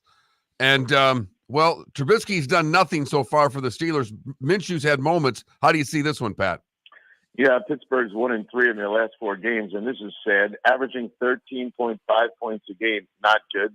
What holds them together? Defense, and they're giving up 17 a game. So they'll stick in this game, but if the defense doesn't score, or at least strip sack the ball in the red zone or something, then they have a hard time moving the ball. Trubisky, not only is 0-1, he's also played in 4 games this year, and they have not won any of those games. So the little bit of issues there. We had issues with the receivers. There's always issues with the receivers in Pittsburgh. Usually they're talented, but they complain a lot. 1 week they showed us Freiermuth, and I was excited about that. And we said, no, they figured it out. Throw the ball over the middle. They drifted right away from it again. How about this? And thank goodness Watt's playing, because if he didn't, I was going to have to announce when Watt's out, they're 1-10, but he's playing. So I'd expect them to make a play in this game. And one thing we can say about Tomlin, he figures out the end of the season how to stay alive and get a winning record. So I'll take Pittsburgh in this. Colts are 1.5-point favorite. Aren't you surprised, quickly? I am, that Trubisky's looked as bad as he has as a Steeler. I mean, his final year in Chicago, they went 500. He took them to the playoffs. 2 years before that, they won 12 games. He was not bad in Chicago. The people around him were worse than him. He's been awful as a Steeler, though. He has been, and it is alarming because he did take a team to the playoffs twice, and the roster that he was on wasn't that good, to your point. So I thought a lot more of him before he got here. And I think the three of us talked about how surprised we were he accepted a contract from Pittsburgh to come back. We kind of said, well, what are you doing that for? You're guaranteed backup there. Can't you go find a compete to start job like Tampa? But he didn't. He wanted to stay there. And that's a little troubling to me that you're comfortable wearing a baseball hat and only playing when you have to. But that's who he's become, and I have to say it. So why do I worry about Indy? And I do. They are pretty good right now. They're 3-1 their last 4 games, but they have gotten takeaways. I think they're one of the only teams I can say this about. They have gotten takeaways on defense in every game this year. And that consistency does not exist around this league. Lions and Broncos. Can the Lions fix what's been going on defensively? Because it's been a mess. Yeah, it's kind of alarming. They're the team limping into the playoffs. Who are these guys? Detroit 2-2 in their last 4 games. My problem with them, and I think everyone sees it, is the defense. They're giving up 28 points a game for the last 4 weeks, and the offense can't stay up with it. Plus, Goff has his turnover issues. People are ready to turn on Goff right and left all over the place, and they keep thinking, I couldn't wait for this day because I never thought he was any good anyway. That's where he is. Here's what you should do, though, Detroit, and you'll win the game. Keep feeding the ball to Montgomery and Gibbs. Those guys in the last 4 weeks have rushed for 485 yards and 5 touchdowns. More, not less, more of that against Denver, please. I'll take Detroit. Could argue the marquee game of the week is the late Sunday afternoon window on Fox. Dallas at Buffalo. Buffalo actually favored against a team that many feels the hottest team in the league, the Cowboys. Your thoughts on that one? Yeah, why are they? Now, we kind of know that 3 points means it's your home field advantage. This has to be home field only. It can't be the matchup because Dallas is red hot in the things they do. Go look at Dallas. They're averaging 38 points a game for the last month. 38 points a game. You're not going to find that too many places. And they're giving up 17. So I'm a big fan of Danny Quinn. I think it's the wishful thinking that Buffalo's a good team. They should be in the playoffs. That's what I keep hearing down here. Weather is not going to be an issue. Some Buffalo fans said we were going to have a green Christmas. I was losing my neighbor here in Florida. I go, what's a green Christmas? No snow. We don't get that a lot, So if the weather's like that and the wind doesn't destroy the kicker, the Dallas kicker is so good. And he's so powerfully legged that I think Dallas will win the game. And sorry, Buffalo. Love you. But I just think you dug your own hole by losing games early. You should have won. That's the way I see them. Green Bay with a big loss to the Giants, hurting their playoff chances. Tampa with a win, getting themselves back in front of the NFC South that someone has to win. How do you see Bucs and Packers, Pat? Yeah, I'm not so sure about Tampa Bay. I'm not so sure about the division. In fact, I'm positive I'm not happy with that division. But at the end of the day, Green Bay, the quarterback cleans up his act. Remember, there's a team. They're 3-1 in their last 4 games. What happened? They lost last week, and now panic is hit with the Packer fans. And I would say, calm down. They'll be fine. The quarterback is decent enough. And Tampa Bay, I know they'll be competitive as could be, but I don't like teams like Tampa Bay playing up in a place like Green Bay. This doesn't feel like they're going to be at their best doing it. And they disappoint as much as they inspire. So I'll take Green Bay at home in this. I will say Jordan Love's performance Monday night was alarming because you thought he had gotten over the hump and he had settled in and he looked just like he did in the first half of the year. I've seen him 3 times. He's never played well. They got to keep me away from a Packers game. It must be me. Are the Bears this year's Lions? Remember, Lions finished 8-2 in their last 10. The Bears have won 3 out of 4. The one they lost, they blew a 2-touchdown lead to Detroit. They're in Cleveland against Flacco. Yeah, they're in Cleveland against a limping Cleveland Brown team. Look at all their injuries. They're missing tackles. They've been missing tackles. I think they're on tackles 4 and 5. They're going to now have some significant problems in the secondary. Delpit goes on IR. Although I will say IR this time of year is okay. It does two things. You're going to have only 4 weeks left in the season. If your doctor says you can't play for 4 weeks, put them on IR, open up your roster spot, and steal somebody's practice squad players and lock them up for a couple of years. Cleveland is beat up, but I do think they still have enough to beat Chicago. Jim Miller covers the Bears. He's very excited about what he's seeing. They are playing hard. They're tough on defense. Boy, getting Sweat. Back when you were talking, David, about who should trade for Sweat, I never thought Chicago was the place. I give them a lot of credit since they got him, and now they've lost Ngakoue, but they still have Sweat. He's changed the tenor of defense for them. Chicago's a tough out, but I'm going to bet on Cleveland at home. Kevin Stefanski's on my short list for Coach of the Year. He should be, quite frankly, with all their injuries, the fact that they're the leading wild card team in the AFC. He deserves a lot of credit, and he's not getting any of it. He's Pat Kirwan, NFL Radio's Moving the Chains on SiriusXM's NFL Radio, and of course, he's part of the NFL Today show on CBS, and he joins us courtesy of Pinchers. Pat, safe travels this time of year. Thanks for making time for us. We will do it again next Tuesday. Thank you very much for having me come in on an odd day here, but it's been fun talking to you guys. Enjoy Saturday football. The law firm of Michael F. Hornung has successfully represented the citizens of Southwest Florida for over 30 years. As a former prosecutor, the information I know is information you need to know. If you've been arrested for a DUI, a criminal matter, or involved in an auto accident, call the law firm of Michael F. Hornung. I'm a local attorney with local knowledge to assist you through the process. For a free consultation, call 239-437-0095. That's 239-437-0095. Offices in Fort Myers. The waterways of Naples are a beauty to behold, and the Bayfront Inn has multiple ways for guests to enjoy the water and have some fun. Gather your family and friends and enjoy a leisurely day on the water with a pontoon or deck boat. If you prefer to explore the waterways without a motor, the Bayfront has canoes, standboards, and kayaks. At the end of your journey, enjoy lunch or dinner at the Bamboo Tropical Bar and Grill. The Bayfront Inn. Something for everyone. On 5th Avenue in Naples. Located on the East Trail, locally owned Naples Tiki Bar and Grill is an outdoor eatery next to the Hitching Post Shopping Center. Island-inspired food with a true tiki theme. The best place in Naples to enjoy the beautiful weather in Southwest Florida. The Naples Tiki Bar and Grill offers a great menu for dine-in or takeout. Enjoy our famous pulled pork, huge burgers, and tiki bar cocktails. Don't miss happy hour every day from 3 to 6 and live music 7 days a week. See you soon at the Naples Tiki Bar and Grill, 11498 Tamiami Trail East. Hello, friends and family of Southwest Florida. Are you looking to tap into the electric vehicle market? Well, look no further, because we here at Southwest Florida Golf Carts have just what you need. E-bikes, golf carts, LSVs, scooters, and more.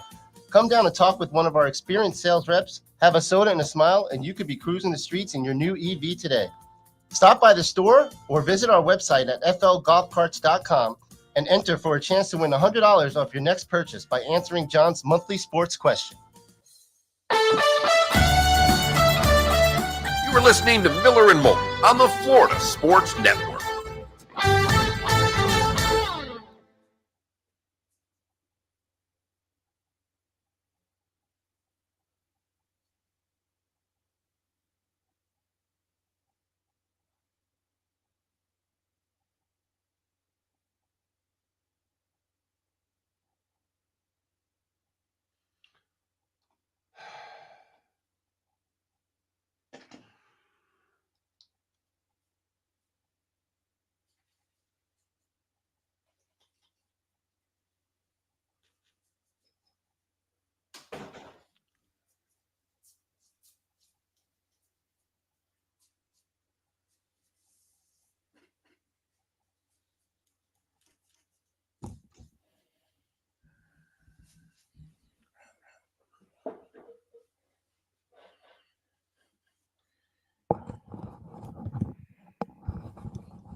Thank you, Sonny and Martin. Yeah, we stumbled. We crossed on into Pat's orbit. very early in our Miller and Moulton thing. Trying to think. Did he find us too? No, John found him. But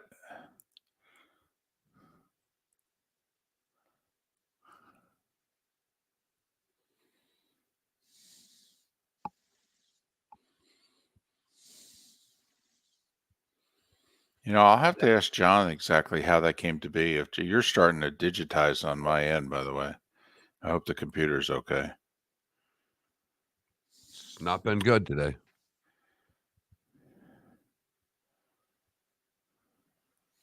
So today was the day when this morning because of the party. I didn't do it last night. I was doing it during the first couple breaks. And today, Mike Gartner scored his 700th goal. Okay. Is he the Gary Player of hockey? When you look at the list, you look at the list of the all-time goal scorers, and it's like Mike Gartner, if you know what I mean. That just him and Marcel Dion both, they never won anything. Remember in '94, the Rangers traded Gartner at the deadline. Keenan was convinced Gartner was not a winning player.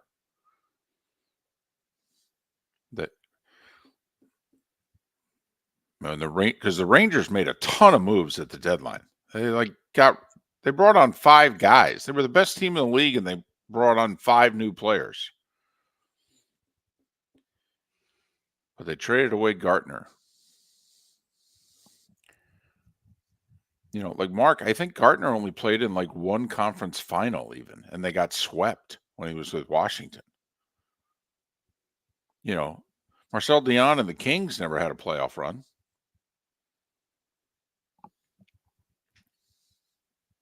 So who would he be?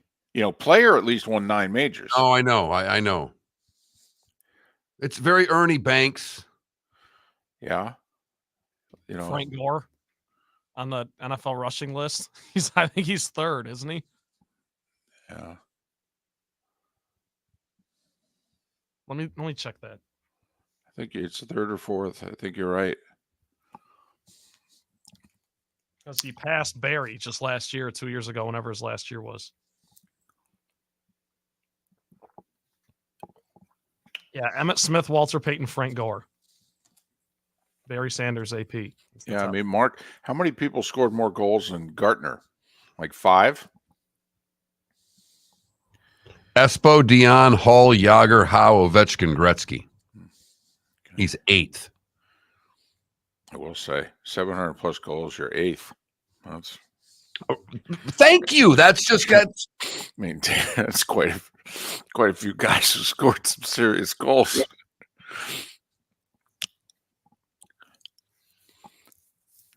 I mean, you hit 700 goals. That's you in the 500 home run club? No, I'm in the 600 home run club. Oh, okay. How many of you guys are there? Not many. Not many. About 6. Here we go.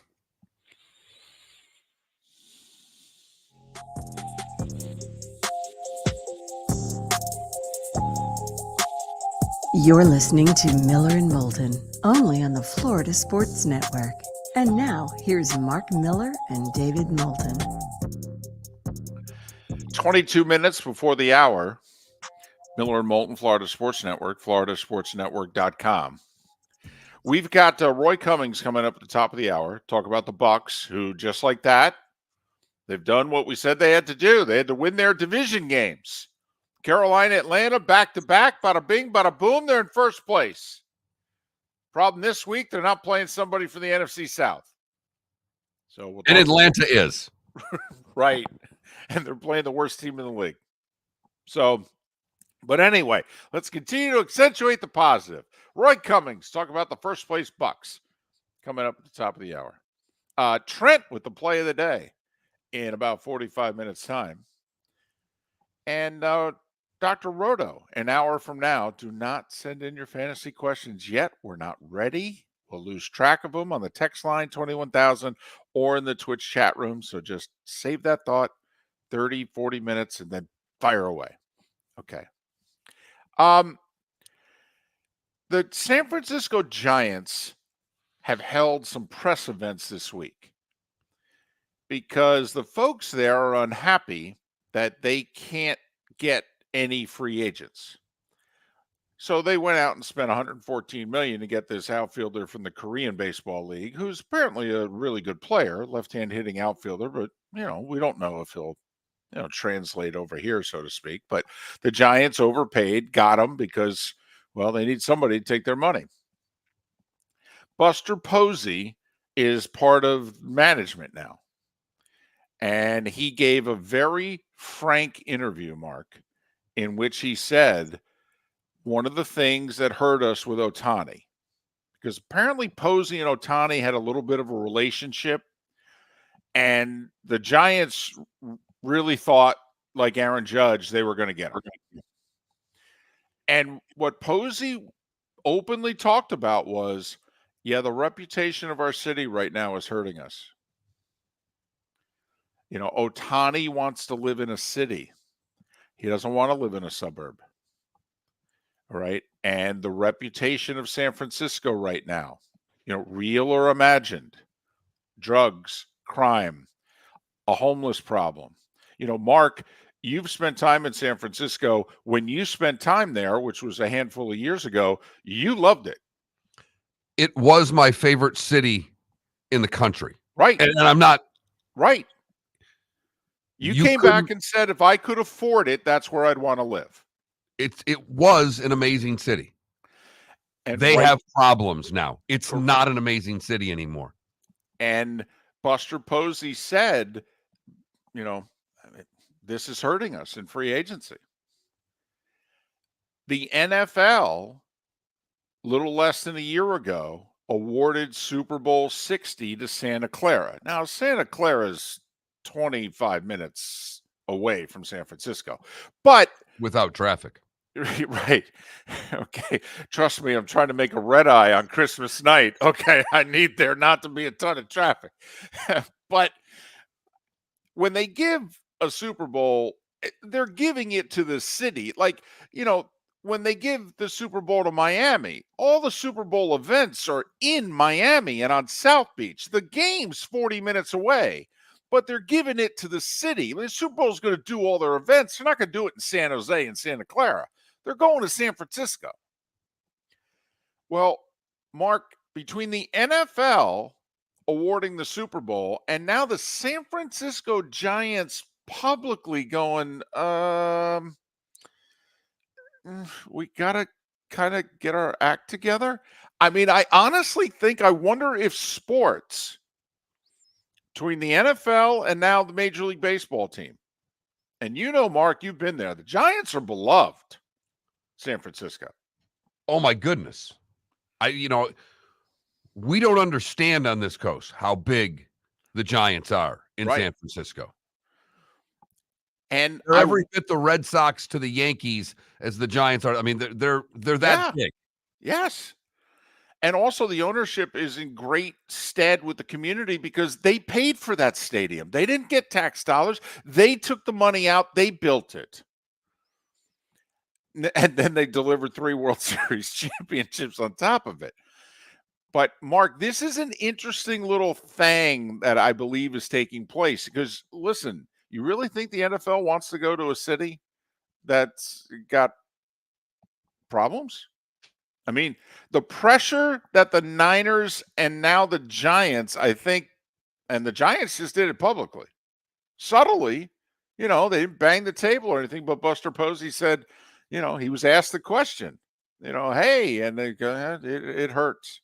It's hurting us right now.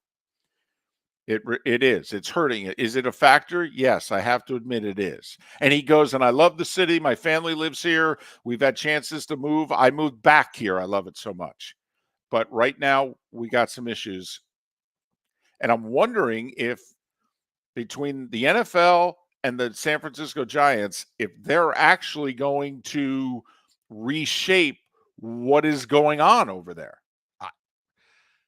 David, I don't want to laugh out loud at you. Okay. I don't want to mock you. You can. But we're talking about California a way of doing things that's very different Uh-huh. than any other state in the union. Right. And you think sports is going to fix San Francisco. Well, I don't know if San Francisco can be saved. I don't. well, every major city that has these problems can be saved. It's happened throughout. We've seen it in New York. Trust me, those of us of a certain area, if you've lived near a city, cities go through these cycles. Okay, they do. And you bring in, the law and order, and then we're gonna, the whole broken windows policy, and you do it, and it works. And then you go back, and then you do it again, and then you go back. It's a road we don't go down much here, so I'm going to just kind of leave it at I'll That's fine. disagree with your premise that sports can fix a city that doesn't right now want to fix itself. I understand that. It's clear they don't want to. It's clear they want to go with the policies that they have right now. But this is interesting. When the NFL gives you a Super Bowl, they give it to you and they look at you, and if there's problems with your city, they go, it's going to be fixed, right? I mean, we're going to bring our VIPs and VIPs here. Okay. There are not going to be any problems, right? Right? And now you have the San Francisco Giants. And remember, they play in the city. The Niners are in the suburbs. The Giants are in the city. Yes, they are. Okay. And the Giants are going, this is hurting us. This is hurting us. Because none of the Niners live in the city. The Niners live in Santa. That's where their practice Or San Jose even. Right. Right. Mm-hmm. So I'm just wondering. That's all. Not predicting. It's not like I'm taking law and order in the points here. I mean, I'm just. You'd have to get a lot of points to take law and order in San Francisco. Just. Come on, they've had it before. You can have it again. Mark, come on. We've seen the movie. I mean, there's a new sheriff. Reagan's not walking through that door. There's a new sheriff in town. His name is Reggie Hammonds. I mean, we've seen the movie. Right. You get Nick Nolte as the sidekick. You can do this.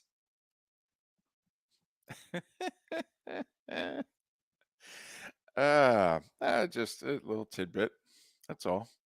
I mean, normally you don't have a team come out publicly and say that our city's politics are hurting us with free agents.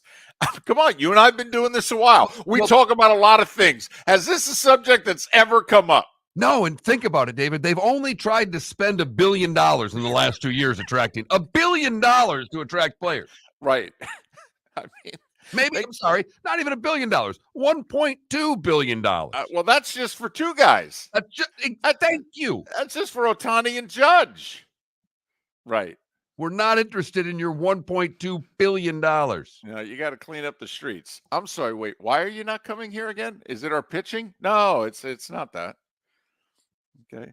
I mean, this kind of reminds me of Mike Hampton's excuse 20 years ago. He left the Mets in free agency. He went to Colorado. What pitcher chooses Colorado in free agency? He said, it was for the school system. The whole sport went, wait, what did he say? Did he really say that out loud? That was his story. He was sticking to it. It wasn't because the Rockies were the highest bidder. It was the schools. Oh, okay. So, but you're right. Buster Posey coming out and saying that is something do you ever remember when New York was as bad as it was when you were, very young? Wasn't it? They still brought in the players. I was going to say New York was a mess in the late 70s. Steinbrenner was signing everybody. Thank you. Right. Didn't affect them not one bit. No. It's not like Reggie chose to stay in Baltimore and he said, man, I walked the streets of New York. No way. So that's all. I just found that, I mean, they're not going to talk about that in San Francisco. They're talking about Draymond Green being suspended indefinitely, and apparently Draymond's, off his rocker right now. Am I allowed to say that these days, or is that incorrect? I don't know. I don't know either. But facts are facts. Yeah. So yeah, Draymond Green suspended indefinitely by the NBA. It's time for some tough love, don't you think? I wondered what the suspension was going to be, and I actually think they may have gotten it right. Don't put a game number on it. Don't let them compare it to anything else, because this is its own, Draymond's his own problem. Here's what I'm curious about. Is this going to affect him? He's got this whole post-NBA thing, this media mini empire he's got here. He's got a gig with TNT already. He's basically going to be the guy that's going to replace Barkley. And he's got a podcast that does really well, and he gets all the big-name NBA players to come on it. I mean, I'm curious if but part of Draymond's thing is his edge. It was like with Rodman from our era. I mean, you wanted Dennis to, kind of rein it in a little bit, but only a little bit.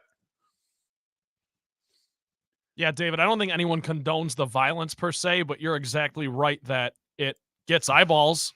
But the edge is not idiocy. And his edge has turned that line. His edge has turned in the last couple of years darker and darker.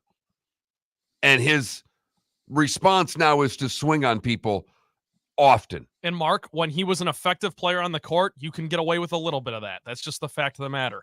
When you're not, as he isn't anymore, that's when it's a problem. That's when it's a red flag. That's when you suspend him indefinitely. By the way, he's 1 year into a 4-year, $100 million extension. Warriors got 3 more years of him after this at $25 million per. Does he make it through that contract? Well, I mean, whether he's going to get it, I don't think the Warriors are going to be able to unload it. I mean, do you think there's a young team out there, like in Oklahoma City or in New Orleans that goes, if we added Draymond to this, and a year ago we were actually talking about that. Thank you. I mean, we actually talked about Orlando if he wasn't going to get signed there. Yes. Team, would he be the type of glue that could take them from being a 10-11 seed to getting in the play-in or maybe a little bit beyond that? Right. We thought that, do the Magic need a Draymond Green? And there would have been teams that I think would have traded for a Draymond Green a year ago that have no interest right now. Right. None whatsoever. That's the key. We're good. He has taken his value and detonated it to smithereens. No one wants that headache, especially when, and I can't stress this enough, he's not that good anymore. He's not an effective player because he's a head case. Well, and it started when he hit Poole in the face. It started then. In the face. A teammate.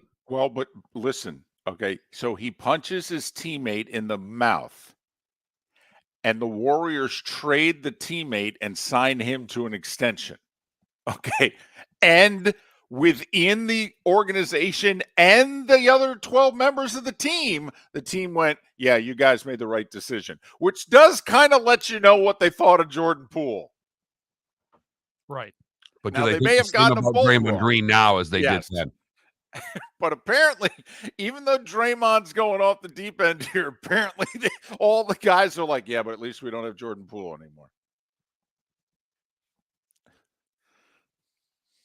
Miller and Moulton. Text line open at 21,000. Dr. Roto in 50 minutes time. Roy Cummings coming up after the break to talk about the first place Tampa Bay Bucs, David. Sell it, Mark. Fire the cannons. They're going to beat Green Bay this weekend. Oh, yes, they are. Take it easy. You're just biased. You hate everybody else in the NFC North. Take it that's easy there, true. big fella. They're going to win. Just make sure that play of the day is queued up in 30 minutes, okay? Deal. Roy Cummings, talk about the first place Bucs. Fire the cannons! Yeah, hi. Excuse me. Hey, the line starts back here. Ma'am, if your party's not here, you're going to have to go around again. If you had the opportunity to avoid all this, wouldn't you? Salt Live is the official transportation provider of the Miller and Moulton Morning Show, making your trip to and from the airport seamless and stress-free. Salt Live is supported with the help of local partners like the Bayfront Inn. Gather your family and friends and enjoy a leisurely day on the water with a pontoon or deck boat. If you prefer to explore the waterways without a motor, the bayfront has canoes, standboards, and kayaks. At the end of your journey, enjoy lunch or dinner at the Bamboo Tropical Bar and Grill.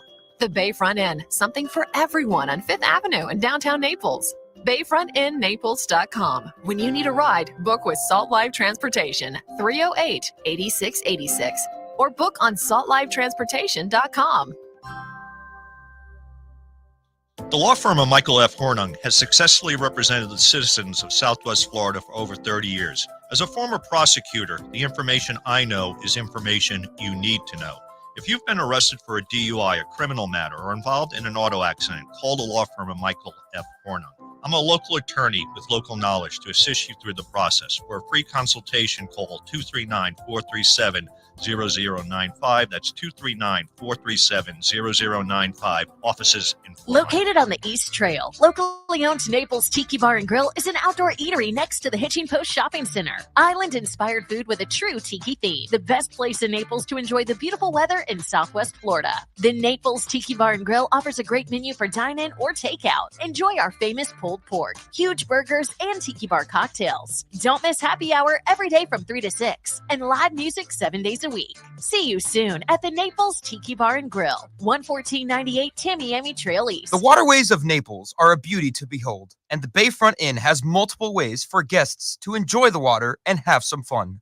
Gather your family and friends and enjoy a leisurely day on the water with a pontoon or deck boat. If you prefer to explore the waterways without a motor, the Bayfront has canoes, standboards, and kayaks. At the end of your journey, enjoy lunch or dinner at the Bamboo Tropical Bar and Grill. The Bayfront Inn, something for everyone, on 5th Avenue in Naples. Hello, friends and family of Southwest Florida. Are you looking to tap into the electric vehicle market? Well, look no further, because we here at Southwest Florida Golf Carts have just what you need. E-bikes, golf carts, LSVs, scooters, and more. Come down and talk with one of our experienced sales reps, have a soda and a smile, and you could be cruising the streets in your new EV today. Stop by the store or visit our website at flgolfcarts.com and enter for a chance to win $100 off your next purchase by answering John's monthly sports question. You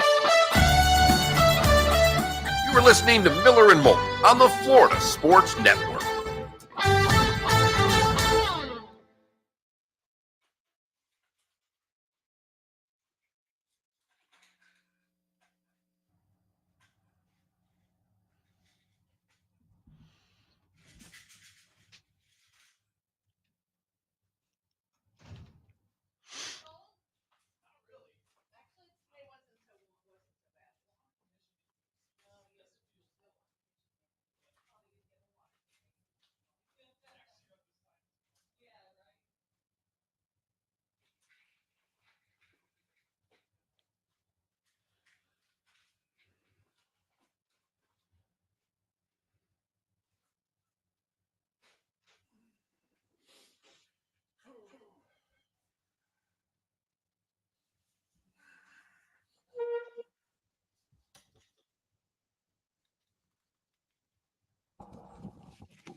There's Roy.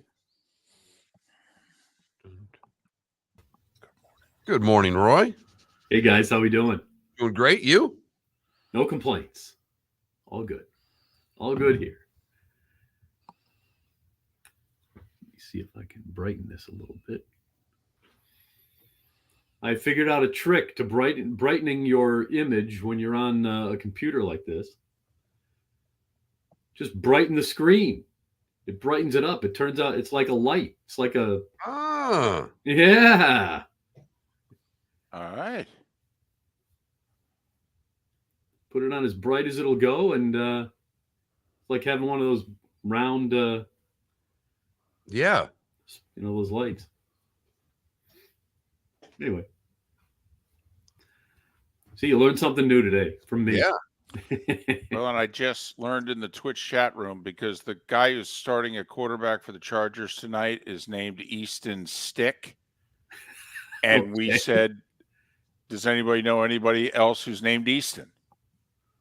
Okay. And apparently someone in our Twitch chat room has a young cousin who's named Easton. I'm like, how I'll about be that? damned. Well, how about that? I know.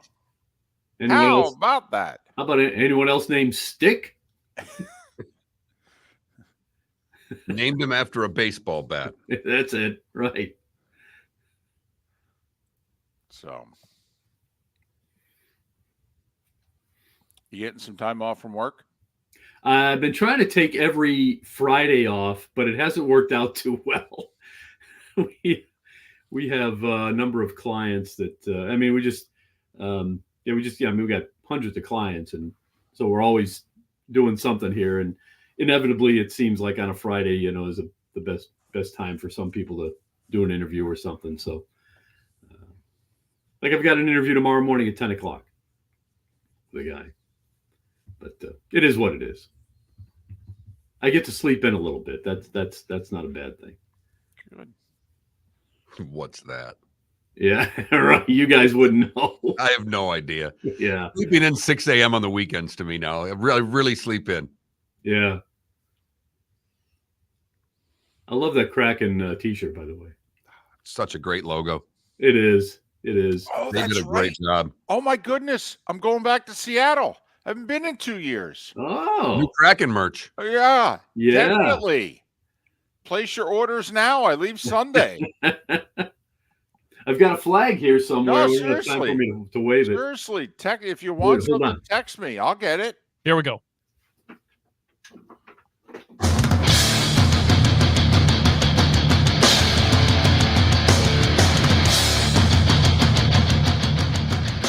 You are listening to Miller and Moulton, exclusively on the Florida Sports Network. And now here's Mark Miller and David Moulton. It is the third and final hour of Miller and Moulton along the network. The Diamond District bonus hour is 1 hour away. Thanks so much for being with us. Hope your week is going well. Miller and Moulton, the Florida Sports Network, floridasportsnetwork.com. Roy Cummings, kind enough to join us once again, talking Tampa Bay Bucs. Your first place, Tampa Bay Bucs. Can we say that, Roy, that loudly and proudly, or should we be, or the lightning bolt going to come and hit us at any time? Hey, they're saying it loudly and proudly over at $1 Place, so why not? Absolutely. Look, it's not a great accomplishment considering the division, considering the conference, but it is what it is. And look, they've kind of built themselves up a little bit, come out of the ashes. So good for them. Good for them. And another, hey, Baker Mayfield, great drive, getting it done. When it looked as if they had lost the football game, Baker Mayfield able to resurrect them and deliver a win. And, you've been a Baker. I'm a Baker guy. I root for him. I don't know how good he is, but you've said it all along. The guy competes incredibly hard, and it was a nice performance, nice win for Baker and the Bucs last week. And you know what? I think that's the intangible with Baker Mayfield is, how good is he? I think he's far more accurate than – he's not Brady-like accurate, but he's certainly more accurate than, say, Jameis Winston. So I like that about him. A good, strong arm, obviously, but it's the competitiveness. He's got guys around him that want to play for him. Jameis Winston did have that ability too, because he went out there and he just balled every Sunday. And that's how Baker Mayfield is. Guys love to play for him and love to go through a wall for him because he plays so hard himself. And I think that that's an intangible that's hard to measure, but I think it's something you have to have as a quarterback. And I think it just shows a lot of leadership, and he's got it. And yes, I think he's capable of carrying this team a long way. To a Super Bowl, I don't know, but I think he's capable of carrying them a long way. I just don't know that the rest of the team is good enough to hang on as he carries them. I thought the Bulls regime was on the line in the fourth quarter there, and Baker and them went down the field not once but twice. But Roy, it was clear though, they're still playing for Todd Bowles. We don't know how good they are, and they don't always play well for Todd Bowles, but it was obvious Sunday they're still playing for that coaching staff. Yeah, you're right about that, and I think that's a good sign because look, one of the first things you look for as an ownership group or a management group when you're thinking about making a change is how hard are they playing for this guy. That's what happened with Raheem Morris. Raheem Morris was not a bad coach. It's just at the end of the day, they weren't playing for him anymore, and which is kind of hard to believe considering the way he handled the team. I mean, this guy was like your best buddy, and I thought he did a really good job in that regard. But look, they just didn't play hard for him. But they're playing hard for Todd Bowles, and that's good. Look, it's not like everything is solved. They're in first place. We're not there yet. There's still games to be played, and they could still, kind of mess this up. But right now, I give them a chance against Green Bay. You're in essence facing a rookie quarterback, a guy who's out there for the first time, still feeling his way a little bit. You can impose your will on him, and Todd Bowles is very good at that. If he's got the horses. It's funny. I've heard some things around Tampa lately of, the Bucs are better without number 45. I'm had a brain cramp. Devin White. Yeah, I want to say Levante David, but I don't buy that. I just don't buy it. That look, Devin White is as good a player as there is on his defense. There's a reason that linebacking core is so strong, and I think if he comes back, I think it gives this defense a little an added boost. And so I'd like to see that happen. Don't know if it will, but I'd like to see that happen. And then let's see where they're at. But look, the way they played last Sunday, and then I watched the Eagles, I don't know that they can still beat the Eagles, but I think they can give them a game. Here's the thing. I don't know that the NFC has got a great team in it. We've seen the 49ers struggle. We've seen the Cowboys struggle. I don't know that the Cowboys have really beaten anybody special. We're going to find out just how good they are here in the last month.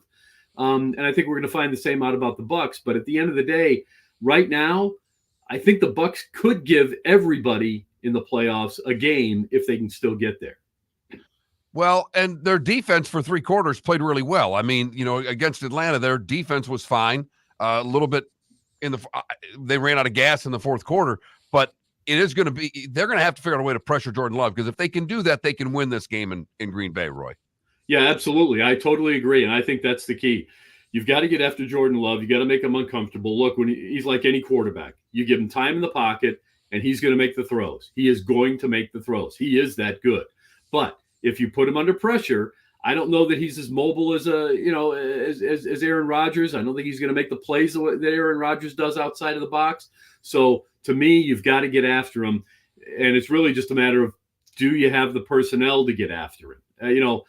I think the Bucs got a little bit lucky last week in the fact that, there was, now granted, you make your own luck. They made some big plays with the safety, obviously, with the takeaway for a touchdown. You make those plays, but at the end of the day, those were also plays that probably, it was a bad play call coming out of your deep in your own end for the safety. It was a bad throw that never should have been made by Ritter on the pick 6. So again, I think they got a little bit lucky. I don't think they're going to have that kind of fortune go their way in Green Bay.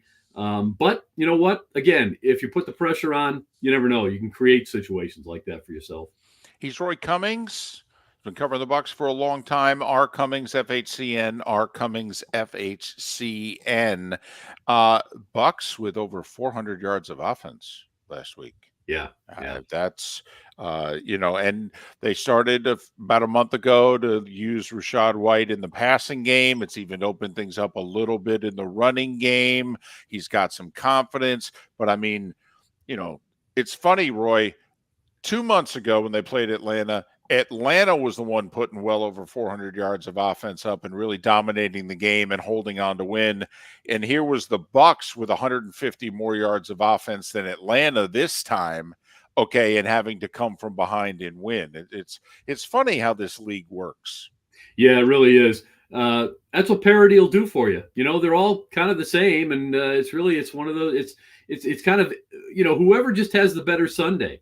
Really, they're all really kind of about the same kind of team. There's obviously some true bottom feeders, but right now, as I said before, there is not an elite team, in my opinion. The Chiefs aren't there. The Cowboys aren't there until they prove to me that they can beat a really, really good team that's on their game. The Eagles aren't there. Look at their defense. The Bills aren't there. 49ers, probably the closest thing, but again, beatable. Yeah, but Roy, come on now. The 49ers were beatable when they were missing some of their parts. If they're healthy, that's a dominant team. Yeah, well, yes, I agree with that. But, it's another thing to keep them healthy. And, they've had some troubles with that. But look, that is to me the closest thing that there is to an elite team. But my point is, as I said before, if the Bucs get there and they win their division, they just might be able to win a game or two in the playoffs because, again, I don't know that the competition they'll face is all that great. If they get a favorable matchup, they could win a game or two. And right now, they would face the Eagles. If the Eagles win the East, however, the NFC South champion will, in all likelihood, play the Cowboys. And, of course, the way the Cowboys look right now, they would be significant favorites in that game. Christian Watson, they expect him to be back for Green Bay this Sunday. It obviously was a big loss for them not to have him against the Giants. How do you feel the Bucs defense matches up? Yeah, that's a bit of a concern for me because, again, as we've seen, we saw it last week, and they do have a tendency to give up the big chunks play, all at once, and also they just seem to have trouble getting off the field sometimes. I mean, Atlanta went right down against them early on, kind of controlled the play there, in the early going. So Bucs have to start quicker, and they got to figure out a way. Yeah, I mean, we saw Buffalo against Kansas City, and I know this is old and it's probably boring and nobody wants to do it much anymore. They just dropped back into a cover 2 shell and said, okay, we're not giving up that big play. You're going to get this and that, and on third down, we're going to take you off the field. That's the old way that the Bucs used to win games, and I know it's not Todd Bowles' way. He's far more aggressive. Just the kind of the polar opposite of that old Monty Kiffin cover 2 defense. But boy, oh boy, when you're playing a team like Green Bay who can beat you like that, maybe it's not a bad idea to throw a little of that in there. I'm not saying play it on a regular basis, but switch it up now and then and give him a different look. The other side of it, they won a game with virtually nothing from Mike Evans. Yeah. I mean, that doesn't happen. The way he's played this year, he's been their MVP offensively. There's no questions about that. And he, I think 1 catch last week for 6 or 8 yards, or whatever the hell it was. I mean, to win a game without Mike Evans, they'll need him this week, but it was pretty amazing for me to see them win a game without Mike Evans being a big part of the offense. Yeah, totally agree, because I was a little concerned, that, boy, if you don't go to this guy, how are you going to win this game? But you know what's showing me, guys? They're getting a little bit deeper into the playbook. We're seeing some plays now that we haven't seen before. They're starting to utilize some guys that they haven't used a lot. And I think that's a good thing for them. It's giving defenses something else to worry about with this team. And again, they're figuring out ways to get the ball in the hands of other playmakers. That's good. Look, if you're going to double team Mike Evans, you've got to have someone else who you can win with. You think you can win with Chris Godwin. I think you can win with Rachaad White, either as a runner or as a passer. Let's not for pass receiver, because let's face it, he gives you about 100 yards every game, one way or the other. I mean, he usually comes up with 100 yards. And you know what? The tight ends aren't too bad. So the weapons are there. And as we already talked about, Baker Mayfield's going to make some plays for himself. So I think they're getting deeper in the playbook, and I think that's a good thing. If you can expand things a little bit here in this last month, again, you'll show some things that defenses haven't seen before, and usually that works out in your favor. Key part of the season for the Bucs, obviously, but at Green Bay and then hosting Jacksonville the next couple of weeks before finishing with 2 NFC South games are the Bucs. So a key little stretch here where they go out of the division. Pay attention to the injury report for the Packers. Christian Watson, Jair Alexander, their availability could be big on Sunday. Roy, all the best to you and the family. We'll work around everybody's schedule and try to catch up next week. Go Kraken. I'll buy you something when I'm in Seattle. All right, my friend. He's Roy Have Cummings. a good week. R. Cummings, FHCN is how you follow him on Twix, Twitter/X. Talking Bucs, the first place Bucs. And that little Kraken thing. I've got my Seattle Kraken t-shirt on today for those on Twitch, and Roy had a Seattle Kraken flag he was waving proudly. The Doctor, Dr. Roto, in 25 minutes. Visit Jason and Todd at the Diamond District. 20 years ago, Jason and I had the idea for a jewelry store like no other, with a vast selection of certified diamonds priced 8 to 12% over cost. a team of individuals who are educated, driven, and believe in cultivating relationships. Today, we have become one of the largest independent jewelry stores in the country. Todd and I love what we do and are in the store nearly every day, along with our GIA gemologists, master jewelers, custom designers, and non-commissioned diamond consultants, all of which we consider family. As direct diamond importers, we travel the world, forging relationships and sourcing diamonds. What we love most about our business is that we can call Southwest Florida our home. If selection, value, and comfort are important to you, give the Diamond District an opportunity. You won't find a better diamond buying experience. Todd and I look forward to shaking your hand and welcoming you to our Diamond District family. At the Diamond District. The law firm of Michael F. Hornung specializes in criminal defense, DUI, personal injury, nursing home claims, and auto accidents. I'm a former prosecutor with over 34 years of experience. The information I know is information you need to know. If you've been arrested for a DUI, time is of the essence to maintain your driving privileges. Call the law firm of Michael F. Hornung for a free consultation. At the law firm of Michael F. Hornung, we are committed to excellence in your representation. Being a local attorney with local knowledge is clutch to the success of your case. For over 30 years, we have successfully represented the citizens of Southwest Florida. For a free consultation, call 239-437-0095. That's 239-437-0095. Our offices are conveniently located in Fort Myers. Visit online at mfh-law.com. You are listening to Miller and Moulton on the Florida Sports Network.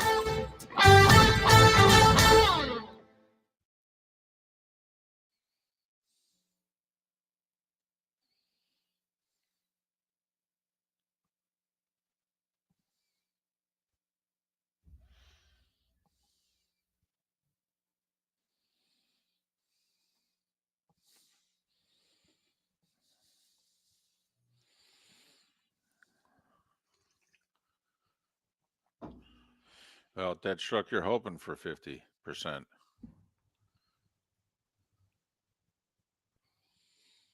653 hours. Wow. Wow. I'm sorry. We probably do close to 1,000, right? 4 hours a day. We don't take any time off, 250 shows thereabouts. So we probably do between 950 and 1,000 hours a year. And you've been there for most of it, Deadstroke. Ah.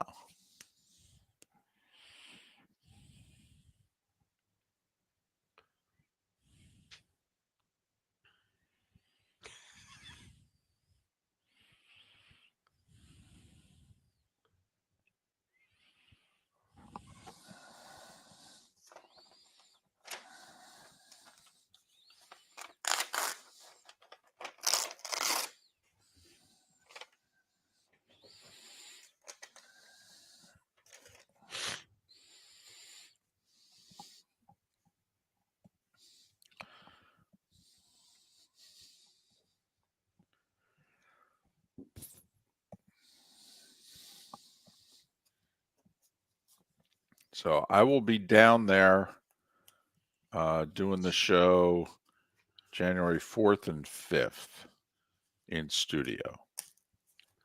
Is that the Miller and Moulton Christmas party? If you say it is. But I'll be coming solo.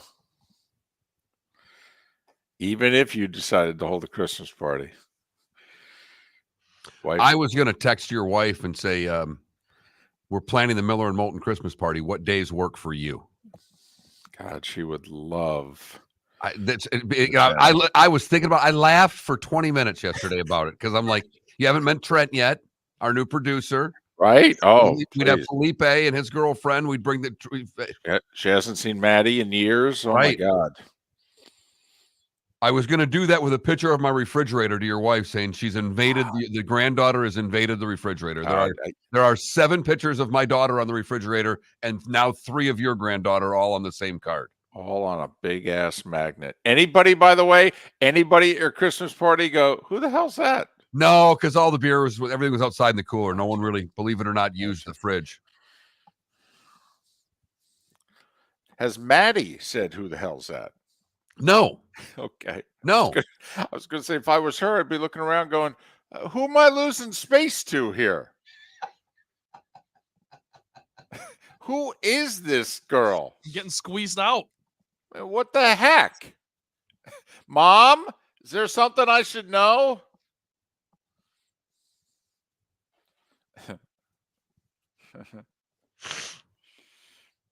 That would have been hysterical, Mark, if you had done that.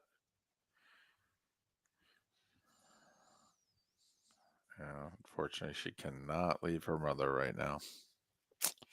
Got some significant things going on.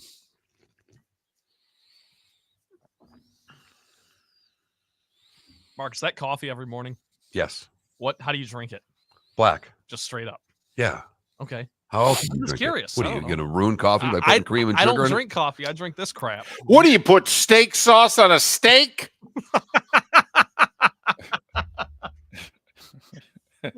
I do not, for the record. I don't either. Steak is my favorite food, and I have never used steak sauce. It might be. There's like 2 times my grandfather got angry with me. One was on the golf course. The other time was when I went to reach for A1 when I was like 12 years old. And he went, never, ever. And I went, oh, okay. When we go to the Rustler on Saturday, Grandpa, for $2.99, I get that. He goes, well, for that steak, maybe. He goes, but not this one.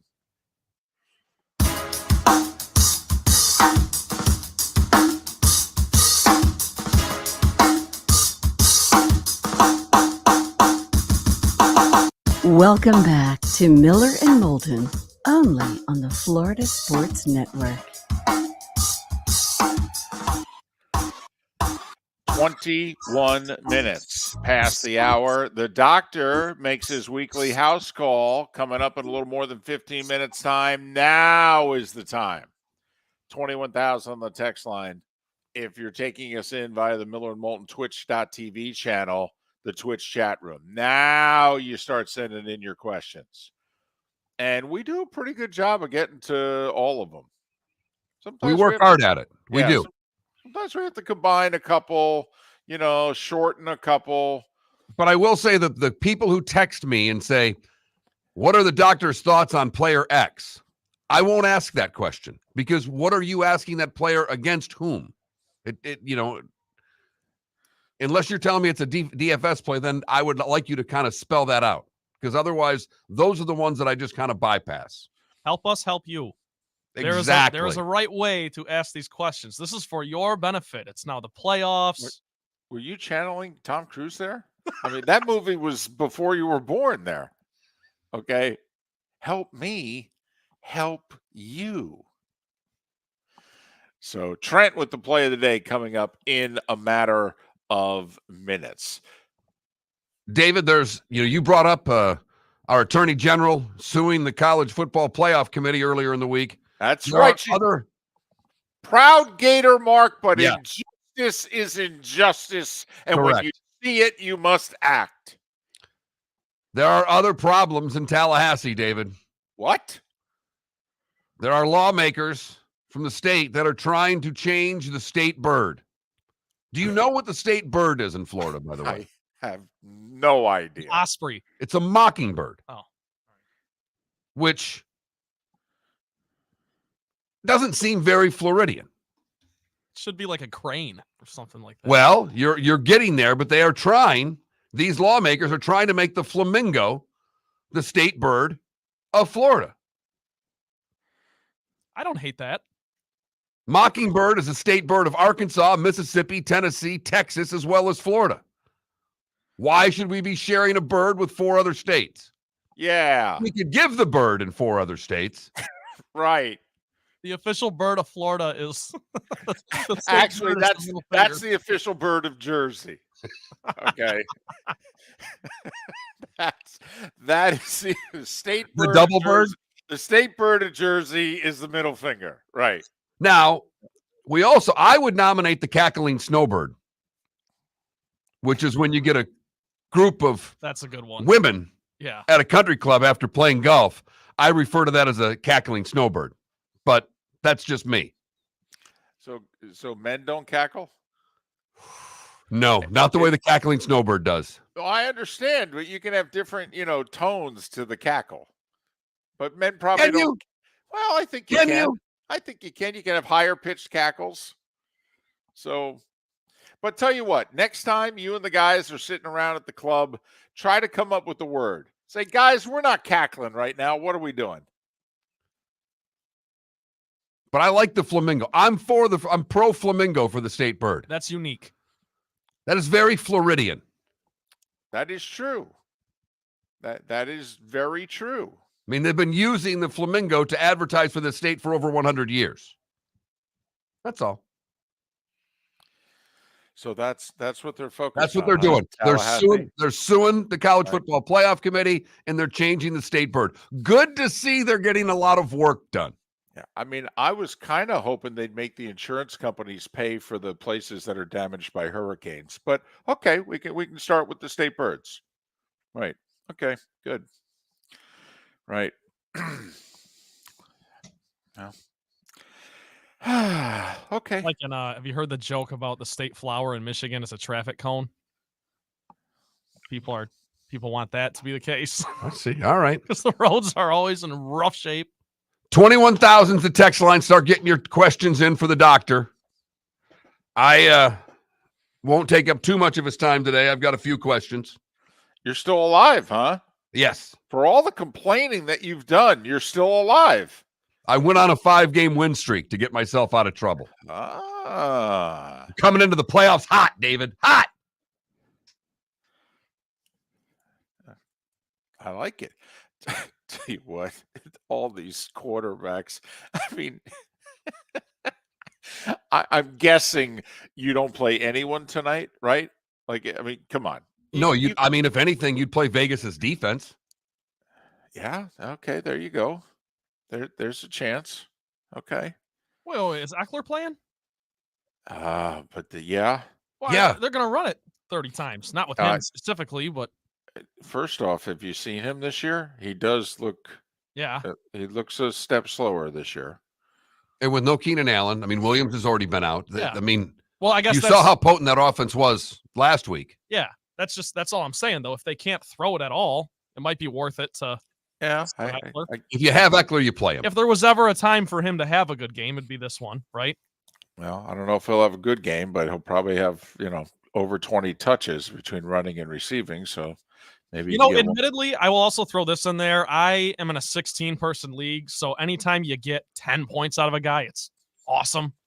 Yeah. You're in a difficult league when you play with that many people. Yeah. That changes the game quite a bit. But get your questions in for Dr. Roto, 21,000 on the text line. If you join us in the Twitch chat room, you can just fire them up in there. David handles Twitch. I handle the text line. We'll get to your questions with the doctor here in a couple of minutes. But it's time now for our Molly Made play of the day. Trent, what do you have for us? We're going across the border, which we don't often do, although it's just NHL hockey, so it's kind of a hack. But Montreal, Quebec, where the Canadiens are hosting the Pittsburgh Penguins. Sidney Crosby had 2 goals on the night, but a scoreless third period and overtime sent this one to a shootout for the ages, quite literally. Went 12 rounds. That's the longest in Penn's history. Jansen Harkins said, "Enough of this." Jansen Harkins, after this marathon of a shootout, can walk it off. Scores! Happy Dads and a shootout winner for Jansen Harkins. And the Penguins are winners in Montreal. It's the dad's trip for the Penguins. I believe they're 2-0 on the dad's trip. They win it 4-3. Still at the bottom of the barrel with 29 points, second to last in the division. But nonetheless, a fun one. 12-round shootout. That's a marathon. I've never seen something like that. But I did flip it on towards the end. And there's your play of the day, presented by Molly Maid. Call Molly Maid today at 239-774-5839. That's 239-774-5839. And give your family the gift of a clean house for Christmas. I thought the play of the day was going to be post game Milwaukee, Indiana. Did you hear about that? Yes. What's Sheboy? So Giannis scores 64. It's a Milwaukee Bucs franchise record. But late in the game, in the 140-126 Milwaukee win, Indiana put in a guy who had never scored in the NBA before, and he scored a bucket. So when the game ended, Indiana took the ball and walked off the floor. Giannis is like, "Where's the ball? Where's the ball? I want the ball." And the Pacers just, they lost. They're quickly off the court and what have you. And they wanted to give the kid the ball. Here you go, your first bucket. So I still don't know if did Giannis get the ball? He did. They tracked it down for him. And by the way, the kid for Indiana is Oscar Sheboy. He was the National College Player of the Year in 2022 for Kentucky. So some of you might remember him. I don't know. It's pretty good. So there you have it. Yeah, it was a kerfuffle. Yeah. After the game for this basketball. Giannis running down the tunnel, having to be held back. No, he's wanting to go into the locker room all for a game ball. Hey, if you score 64.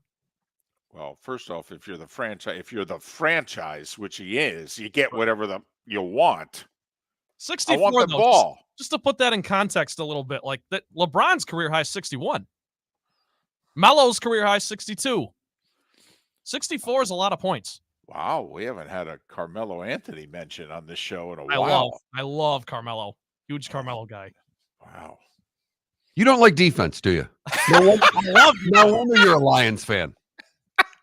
It's all starting to come together now.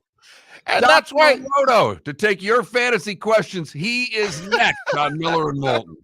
Ladies and gentlemen, once again. Yeah. Excuse me. Ride starts back here. Ma'am, if your party's not here, you're going to have to go around again.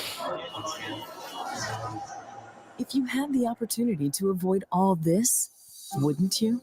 Salt Live is the official transportation provider of the Miller and Moulton Morning Show, making your trip to and from the airport seamless and stress-free. Salt Live is supported with the help of local partners like the Bayfront Inn. Gather your family and friends and enjoy a leisurely day on the water with a pontoon or deck boat. If you prefer to explore the waterways without a motor, the Bayfront has canoes, standboards, and kayaks. At the end of your journey, enjoy lunch or dinner at the Bamboo Tropical Bar and Grill. The Bayfront Inn, something for everyone on 5th Avenue in downtown Naples. BayfrontInNaples.com. When you need a ride, book with Salt Live Transportation, 308-8686, or book on saltlivetransportation.com. Visit Jason and Todd at the Diamond District. 20 years ago, Jason and I had the idea for a jewelry store like no other, with a vast selection of certified diamonds priced 8 to 12% over cost. A team of individuals who are educated, driven, and believe in cultivating relationships. Today, we have become one of the largest independent jewelry stores in the country. Todd and I love what we do and are in the store nearly every day, along with our GIA gemologists, master jewelers, custom designers, and non-commissioned diamond consultants, all of which we consider family. As direct diamond importers, we travel the world, forging relationships and sourcing diamonds.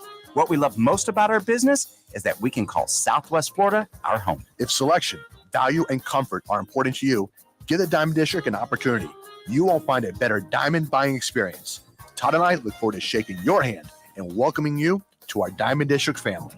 At the Diamond District. We're listening to Miller and Moulton on the Florida Sports Network.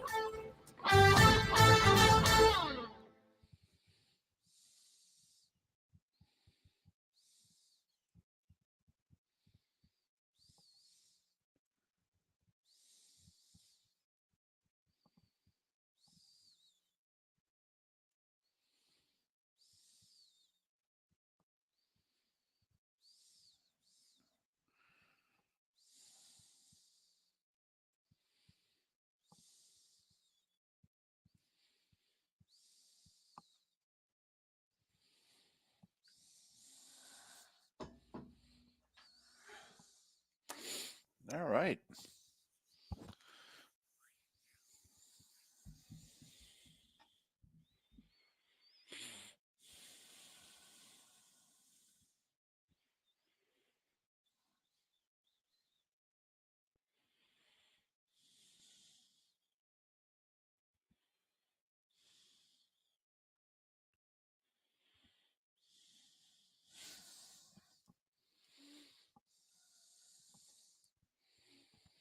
Now remember, guys, you only get one question. So, just keep that in mind. You only get one question.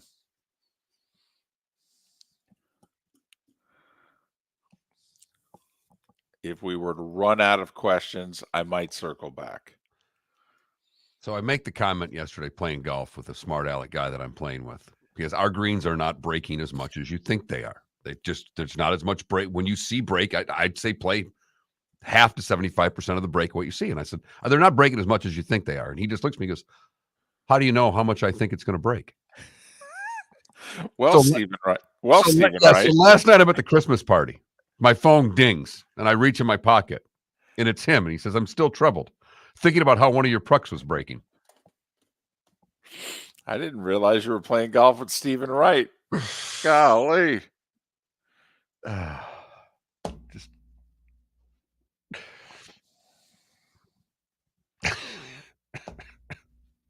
4 hours later, that's what I get. I'm like, he has not laid off the brown liquor from the time we played golf. You're in his head.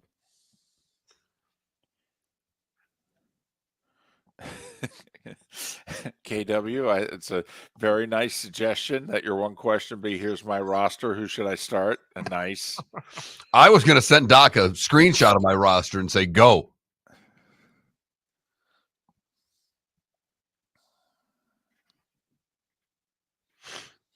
I'm calling early this week because I need help. Okay, Felipe.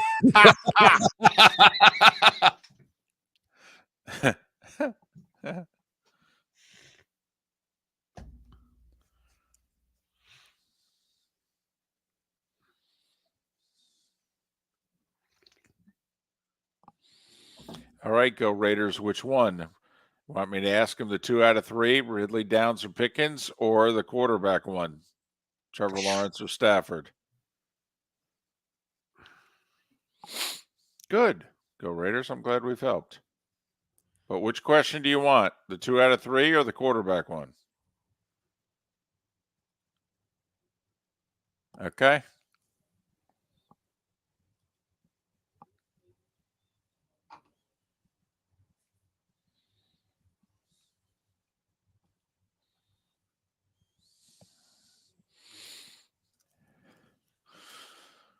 A bye? Wow. You must be kicking it in your league.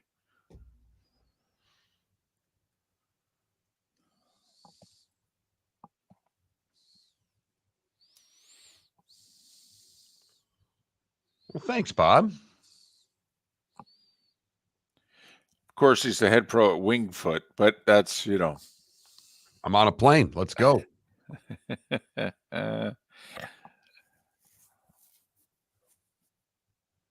Yep. No. SEC me. I got you.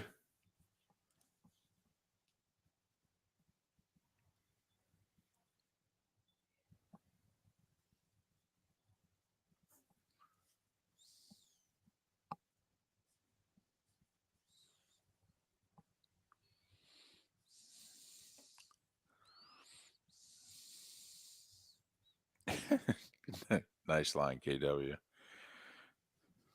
Wow. Here we go. Doing well.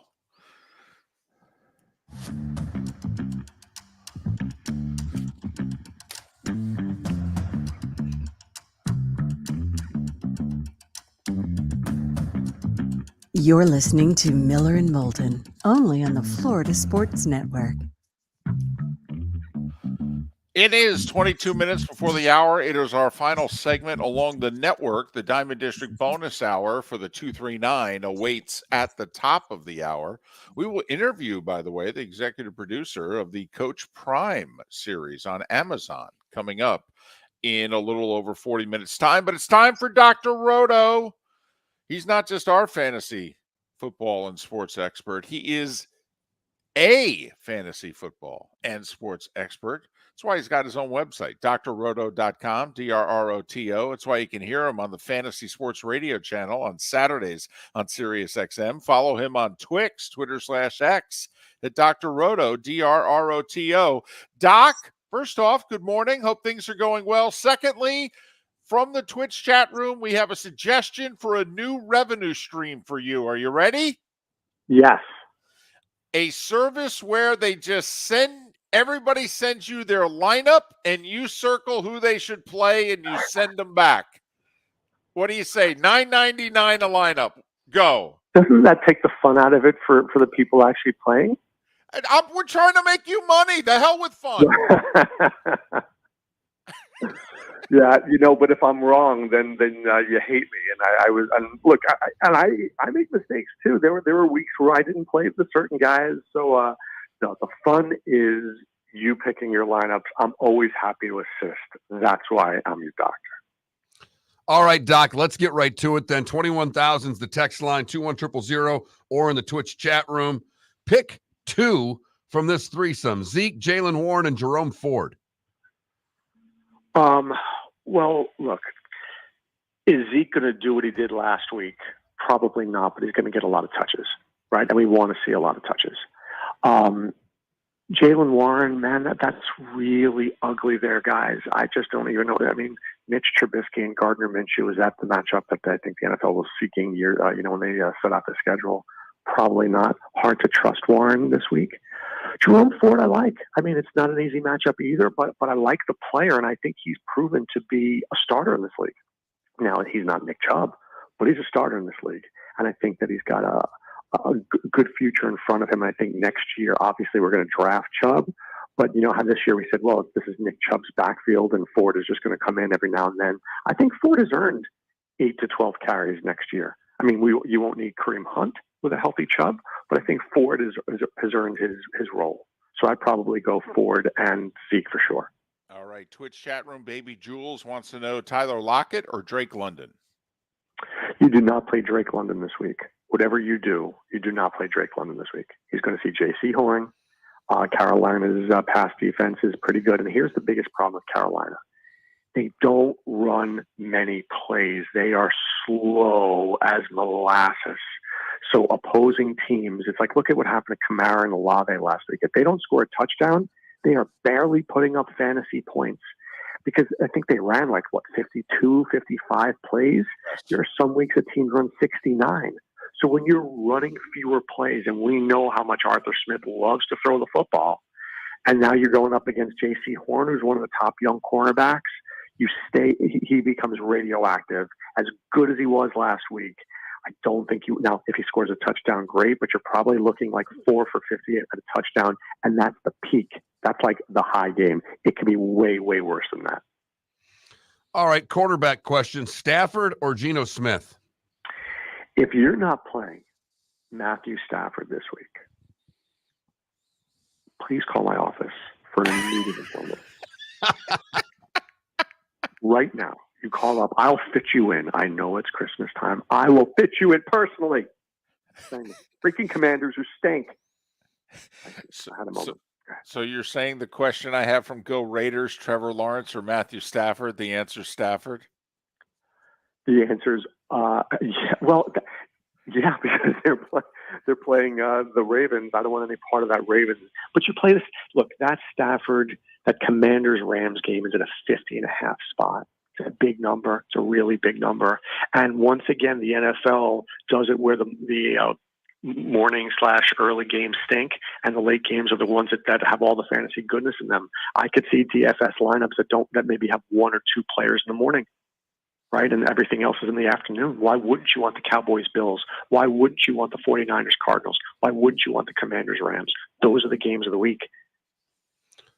Warren, another question for Warren here. Warren or Ty Chandler? Who do you like in that situation? Oh, Ty Chandler. I don't think Madison's playing. And look, the Vikings were that was one of the worst games, I think. Can we say that was one of the worst games in NFL history? Is that possible last week? Sure. Yeah, I'm going to go with that. I think Ty Chandler's explosive. And I think Ty Chandler really, if you gave this kid 20 carries, I think you're going to see something good. Now, the Bengals' run defense is slightly overrated. I know they played well last week. I don't think it's a great run defense.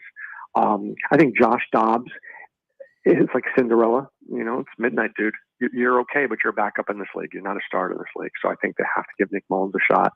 I think Chandler will play well. TD Tanner wants to know, of these three quarterbacks, which one? Goff, Jake Browning, Joe Flacco. Wow. So let me, Goff. Well, it's not Flacco. Okay, it's not Flacco because the Bears' defense has gotten much, much stingier. They're not the best. They're not the worst. They just don't let up a lot of everything. So I'm going to stay away there. Jake Browning is a good start, but I don't know if is he a great start. The Vikings blitz all the time, and we haven't seen Browning deal with that yet. Brian Flores is going to bring people. He is going to bring people. So then the question is, can he make him pay? And if he can, then this could be a very high-scoring game for him. Now, the problem with Jared Goff is the Lions are actually, I think their implied total is close to 26 points. So I think Vegas is expecting 3 touchdowns, but 2 of those touchdowns might be on the ground, right? So I'm not against Jake Browning. If you feel that you want to take a shot in that game, I probably would use Goff because I feel like Detroit is due for a good game. There hasn't been one in a while, but now they're home. Denver's been hot. People are probably betting Denver. When everything goes that way, I always go the other direction. Zeke or Kareem Hunt? There's no doubt in my mind you're playing Zeke. By the way, David, what did you? I read yesterday, it's first time. Maybe you know more about this. Do you think Belichick is? They made a deal that Belichick is gone at the end of the season and he's going to go to another team. Well, I'll say this. There are certain reporters that when they say things, I believe them more than others. Tom Curran is not a clicks guy. Tom Curran might be the best Patriots beat reporter in New England. He's the one reporting that it's done. Belichick's run is over. And he was saying leading into the Germany game that he had to win to keep his job. So I'm believing the report. I am too. The only part of the report I didn't believe was that they would trade him to another team. I don't know if that's what Belichick wants to do, but I mean, I think his run is over. I do believe that. I think this year has been a disaster and they have to start over. Bob Clark wants to know Jordan Love or Jake Browning. Oh, yeah. Jordan Love has a really good matchup. I mean, look, the Buccaneers haven't stopped anybody. Now, the only thing that prevents this from being a really, really great matchup for Jordan Love is that I would believe that Christian Watson and Dontavian Wicks will both be out. But that only makes me like Jaden Reed, Tucker Kraft, and Romeo Doubs more. The Bucs have been bad in the back end. I know the Bucs have been missing guys on defense. So if those guys are out, Jordan Love is in. If those guys are all back, I'm willing to look at Jake Browning, but I'm watching that very carefully. I'm looking at Friday's practice very carefully there. Flex question for you: D-Hop or Pacheco? Well, look, I mean, is Pacheco back this week? I don't think we know that. I don't think it's a really good matchup. D-Hop, who loves a revenge narrative more than I do. So I'm liking him this week. Great Alums wants to know, if full PPR, this is for the rest of the year. Do you go Jaden Reed, JSN, or OBJ? I don't have the schedules in front of me, but I think that's what you do. I think you look at the 3 games. I mean, I can do it now, but that's really bad radio, and it's going to take some time. No. So, I mean, I would say this. Beckham has a great matchup against the Jaguars, who can't stop anybody. Jaden Reed has a great matchup this week, too. JSN actually has a good matchup this week.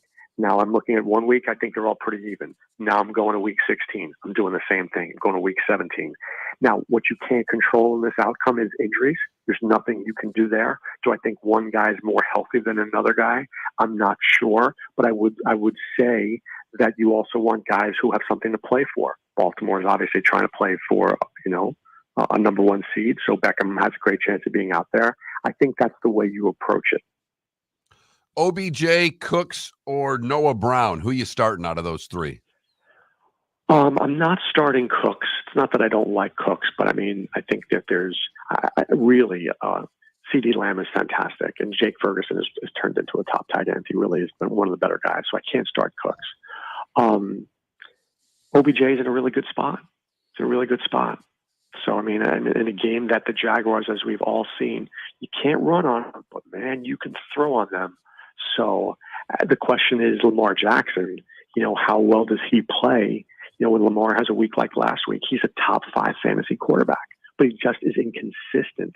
But right now, I think in many ways, I know this is going to sound crazy, without Mark Andrews, they are in some ways better. And I know this, when you take out, you're like, how can they be better without your best offensive player? Well, it forces everybody else to step up, and it forces Lamar to throw to different people. So they've looked really good. Likely's look good. Beckham's look good. Zay Flowers look good. Rashad Bateman's actually been out there. Keaton Mitchell looks strong. So it's like, the whole is better than the sum of the parts. Okay, Ryan wants to know Swift or Eckler, which leads me to a quick follow-up. Is there anyone you would play in tonight's game? Yeah, I mean, look, and I was talking about this to Little Roto. You get to the playoffs, and now you lose Keenan Allen. I mean, come on. And you lose Justin Herbert. I mean, that's honestly one of my top high-stakes teams. I have Allen and Herbert. Now I'm playing Minshew and Demario Douglas. It makes you sick because you've done everything right. You're getting to the spot where there's money to be made, and you're not making it. Now, look, do I think Easton Stick will be okay? Josh Palmer is back. Quentin Johnson's there. Easton Stick he's okay. He's not one of the worst backups in the league. He can throw the football. I mean, I think it has to go through Eckler, but I don't know. I think the only guy I'm considering playing tonight would be Zamir White. If he's starting, I think he's interesting because, I mean, the Chargers can't stop anybody. Maybe Devontae Adams, maybe, but he's quote-unquote questionable with an illness. I don't know whether he feels done too. Like, all these guys feel done out there. And it's a shame. It's really a shame. But, I mean, I guess I'm playing Eckler, but I don't feel good about it. Okay, so Swift or Eckler, you'd play Eckler? You trust Swift? I don't know. I know that Seattle's a run funnel. I get that, but Swift has not looked good. He's not looked good. And I figure if Eckler's playing, this is one of those games where Stick throws dump offs to him. He's going to get carries. He's going to get more touches. I don't know. I just do not like how Swift is looking. Trevor Lawrence or Russell Wilson? Brizzy B wants to know. Look, I played Russell Wilson a little bit in DFS last week. That was a major mistake. They just don't throw the ball enough. No. Sean Payton has done a good job of making Russ not make mistakes. He's limiting Russ. And when you're limited in fantasy, I don't want to be limited. Trevor Lawrence, for as injured as I thought he was last week, was fantastic. So I'm going to roll with him. You got a DFS sleeper for us, Doc? Yeah, I'm going to go back to Jayden Reed. I think Jayden Reed or Romeo Doubs. One of the two is in play against Green Bay. I think you're going to need to have one of them. And then I would take a look at either Noah Brown or Robert Woods. I think one of those two guys right there, two of those four guys are going to be guys that you put on your roster within those other big games, the Cowboys-Bills game or the 49ers game. You're going to need a couple of those guys to make it work. All right, we're short on time. I got two quick questions. PPR play one, Cooper Kupp, Achane, or Denver's Javonte Williams? Oh, wow. Give me Cooper Kupp, but I mean, hard to say no to Achane, but give me Cooper Kupp. And a generic question, JB Vike wants to know, he's in a season-long playoffs league. Is there anything you can learn from DFS to apply to season-long formats? Well, I mean, look, if you study DFS and you look at all the projections and you see what people are thinking for the day, you take that with you to your seasonal lineups. So if I think Cooper Kupp is going to go 3x on DraftKings, well, then obviously he's a great start there. And then I look at my lineup and I'm deciding to play, Cooper Kupp or deciding to play, Zay Flowers. I look and see who has the higher upside, and I use my DFS brain on my seasonal team, and that's how I make my starts. He's Dr. Roto, drroto.com. It's a great site with a phenomenal staff. They will make you money. drroto.com. Also, drroto on Twix. He's Dr. Roto. Catch him Saturday mornings on Sirius's Fantasy Sports Radio. Doc, all the best to you, the family, especially Little Roto. Appreciate you guys. See you next week. Take care. Love that he calls Little Roto's not that little. No, I know. Miller and Moulton. The bonus hours next. The law firm of Michael F. Hornung has successfully represented the citizens of Southwest Florida for over 30 years. As a former prosecutor, the information I know is information you need to know. If you've been arrested for a DUI, a criminal matter, or involved in an auto accident, call the law firm of Michael F. Hornung. I'm a local attorney right. with local knowledge to assist you through the process. For a free consultation, call 239-437-0095. That's 239-437-0095. Offices in Fort Worth. Visit Jason and Todd at the Diamond District. 20 years ago, Jason and I had the idea for a jewelry store like no other, with a vast selection of certified diamonds priced 8 to 12% over cost. A team of individuals who are educated, driven, and believe in cultivating relationships. Today, we have become one of the largest independent jewelry stores in the country. Todd and I love what we do and are in the store nearly every day, along with our GIA gemologists, master jewelers, custom designers, and non-commissioned diamond consultants, all of which we consider family. As direct diamond importers, we travel the world, forging relationships and sourcing diamonds. What we love most about our business is that we can call Southwest Florida our home. If selection, value, and comfort are important to you, give the Diamond District an opportunity.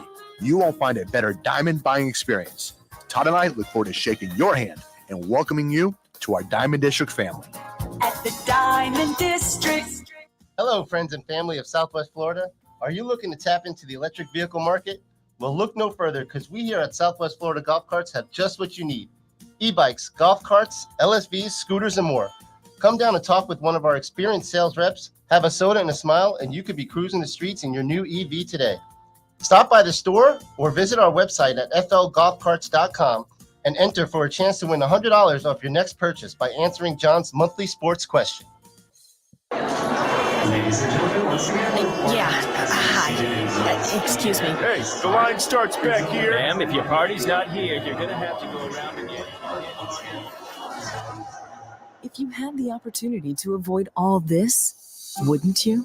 Salt Live is the official transportation provider of the Miller and Moulton Morning Show, making your trip to and from the airport seamless and stress-free. Salt Live is supported with the help of local partners like the Bayfront Inn. Gather your family and friends and enjoy a leisurely day on the water with a pontoon or deck boat. If you prefer to explore the waterways without a motor, the Bayfront has canoes, standboards, and kayaks. At the end of your journey, enjoy lunch or dinner at the Bamboo Tropical Bar and Grill. The Bayfront Inn, something for everyone on 5th Avenue in downtown Naples. BayfrontInNaples.com. When you need a ride, book with Salt Live Transportation, 308-8686, or book on saltlivetransportation.com. You are listening to Miller and Moulton on the Florida Sports Network.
Are these shows as solid as they feel? And for this late in the year, and sometimes around the holidays can be tough. I don't know. No? I think so. Okay.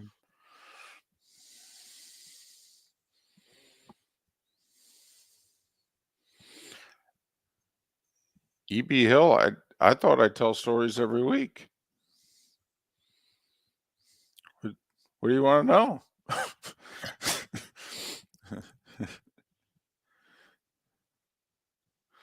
Well, why do you say Bill doesn't break Schuler's record? I mean, you think he's not going to get another job?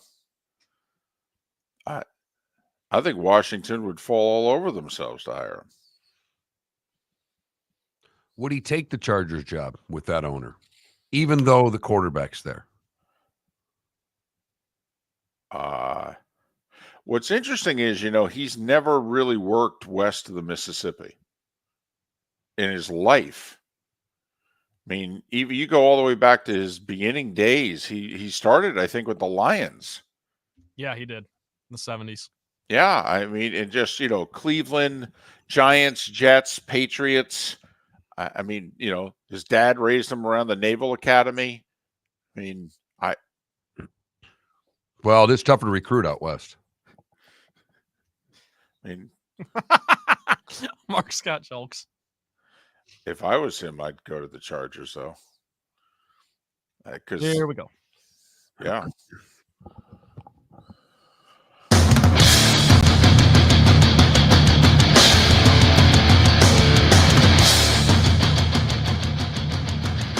You are listening to Miller and Moulton, exclusively on the Florida Sports Network. And now, here's Mark Miller and David Moulton.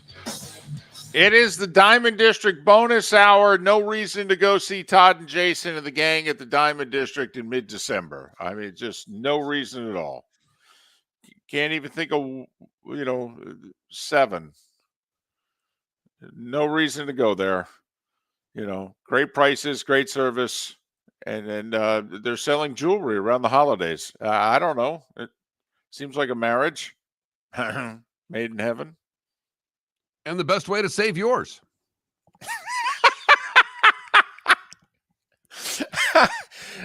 Well, it's going to the well. That is going to the well. Last week was like, or Monday, wasn't it Monday? National Breakup Day? The 11th. Yeah, that was. Yeah, Right. the 2 weeks before Christmas. Yes, the most popular day to break up with people. So if you've made it past Monday, you're still together now, might as well go visit Todd and Jason. Right. Finish the deal. You know who we're talking to. So thanks to them for sponsoring this segment. Micah Brown, he's the executive producer of Coach Prime, Year 2 on Amazon. He will join us next segment. Talk a little Dion. Since, it's tough to get Dion on the show. And by tough, I mean we've been doing this for 17 years. Mark, how many times have we had Dion on the show? That would be never. We were close once. We were. Yeah. Well, we were close twice. We had a chance at a Super Bowl, and he found out we were from Fort Myers, and this was during one of the time periods where he was, he was a little angry with the 239. And so he went, Fort Myers? No way. We thought once he found out Fort Myers, we were in. It was like, oh, snap. I guess things aren't good. And then when he was going into the Hall of Fame, we had a connection. And he had softened. Things were better. He was reminiscing. And we had a connection. We couldn't pull it off. And we're pretty proud of the guest list we've had on this show over the years. Yeah. LeBron. And that might be the one for you and I that we might want the most. Right. And this before the Colorado thing. Right. No, this is just someone we've wanted on the show. Right. And not even because of the 239 connection. No. We're both Dion fans. I'll talk about his television show when he was in Atlanta. I'll talk about him watching him play center field, a doubleheader, and as a Yankee prospect. But anyway, so Micah Brown instead. We'll talk a little bit about I Deion. did laugh. I watched the Bye Bye Barry, and they go to the draft when Barry's drafted and by the Lions, and they show an interview with Deion. And he's just exhaling. Thank God I That didn't want to go to Detroit Detroit. didn't draft me because I would have asked for so much money they'd have never been able to sign me. He's got the mullet and the sunglasses on. I've seen that video many times. Did he go next? Was he 4 or 5? He went 5. He went 5. Yeah. So that was Aikman, Mandarich. Yes. Barry Sanders. Who went 4? I'm pulling it up right now. I think it was a Hall of Famer because I mean this is similar to that 2003 NBA draft where it's LeBron, Derek Thomas. Who? Sorry, Derek to interrupt Thomas. you. Derek Thomas. Yeah. Jeez. So that's 4 Hall of Famers and the top 5 picks and Tony Mandarich. That's the 2003 NBA draft, right? LeBron. 3 was Carmelo. Wade goes. Bosch goes 4. Wade goes 5. Right. Number 2 was Darko Milicic. There you go. Pistons won the championship that year, though. Uh-huh. Right. We could have had my guy Melo. I was going to say, right. And think about it. They went to the Eastern Conference Finals for like the next 3 or 4 years. They went the year before that, too. Because Yes. it wasn't the Pistons' pick. I think it was Boston's pick, maybe, or someone that had, right. the Pistons had the second pick, but it wasn't. Right. They made a trade, but they ended up having the second overall pick. And because of their roster and what have you, so they said, we need a big guy. There's Carmelo Anthony, Chris Bosh, Dwayne Wade available. No, we're going to take this guy. Okay. That's all right to make that Packers draft just so horrendous. Green Bay had the number 1 pick heading into the final game of the regular season. And a coaching staff, I think it's Lindy Infante, that's about to get blown out of the water, goes and wins the final game and costs them Aikman. I mean, Troy has talked about it. He's like, man, I'm going to Green Bay. He goes, I spent some time in Oklahoma and what have you, but I'm a SoCal guy. Born and raised, the first 13 years, went to Oklahoma for 4 or 5, and back at UCLA. I haven't really played a lot in inclement weather. And think about it. If they draft Aikman, what do they never do? They never get Favre. They never trade for Favre 2 years later. And right. But I will say the difference between those drafts, Manders was supposed to be a stud. Right. Darko was an unknown European that ended up being a bust. Manders was supposed to be the second coming of offensive lineman. He was Sports Illustrated cover. Right. I mean, he was going to make Anthony Munoz, look like he was only pretty good. Right.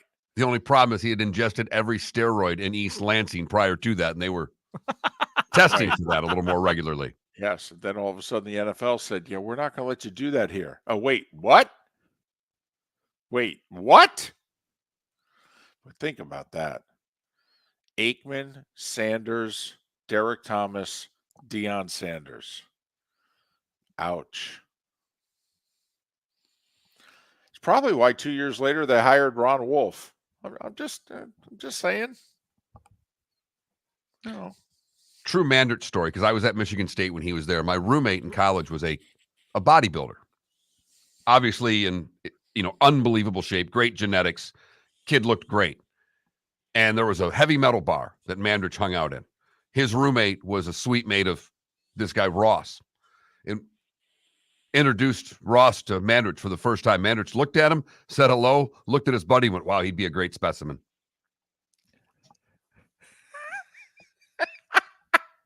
There was no hiding it. Everybody knew. Well, apparently the Packers didn't take that into consideration.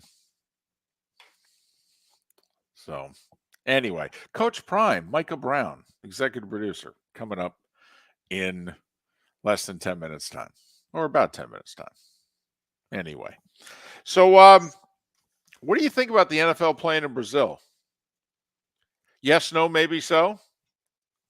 Yes. Why not? Okay. They're trying to take over the world, do it one continent at a time. They've not been there. Do you care where the Super Bowl's played? They announced it's Super Bowl 61 in LA. This is quite the Pacific time zone thing. This will be 5 out of 6 Super Bowls in the Pacific time zone.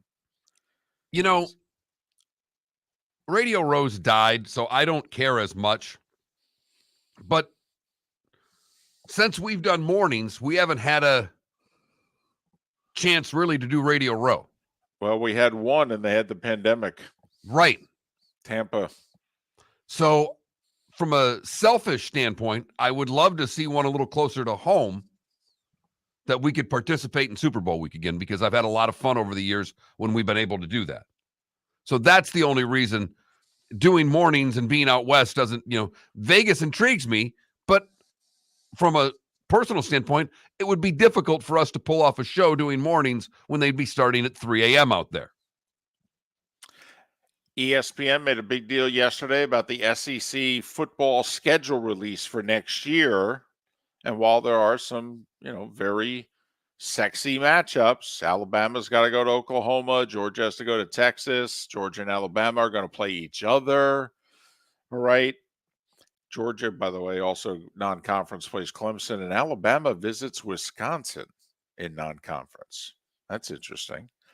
But Mark, we knew who the Gators were playing, but when you got to see it on paper last night, and when they lined them up in a row, I mean, we didn't do it as our poll question today because we didn't do a poll question today, but do we think Billy Napier is going to see 2025 after that schedule reveal? Put it this way. If he does, what the Gators accomplish next year is beyond all of our expectations. I mean, honestly, if he gets to a bowl with next year's schedule,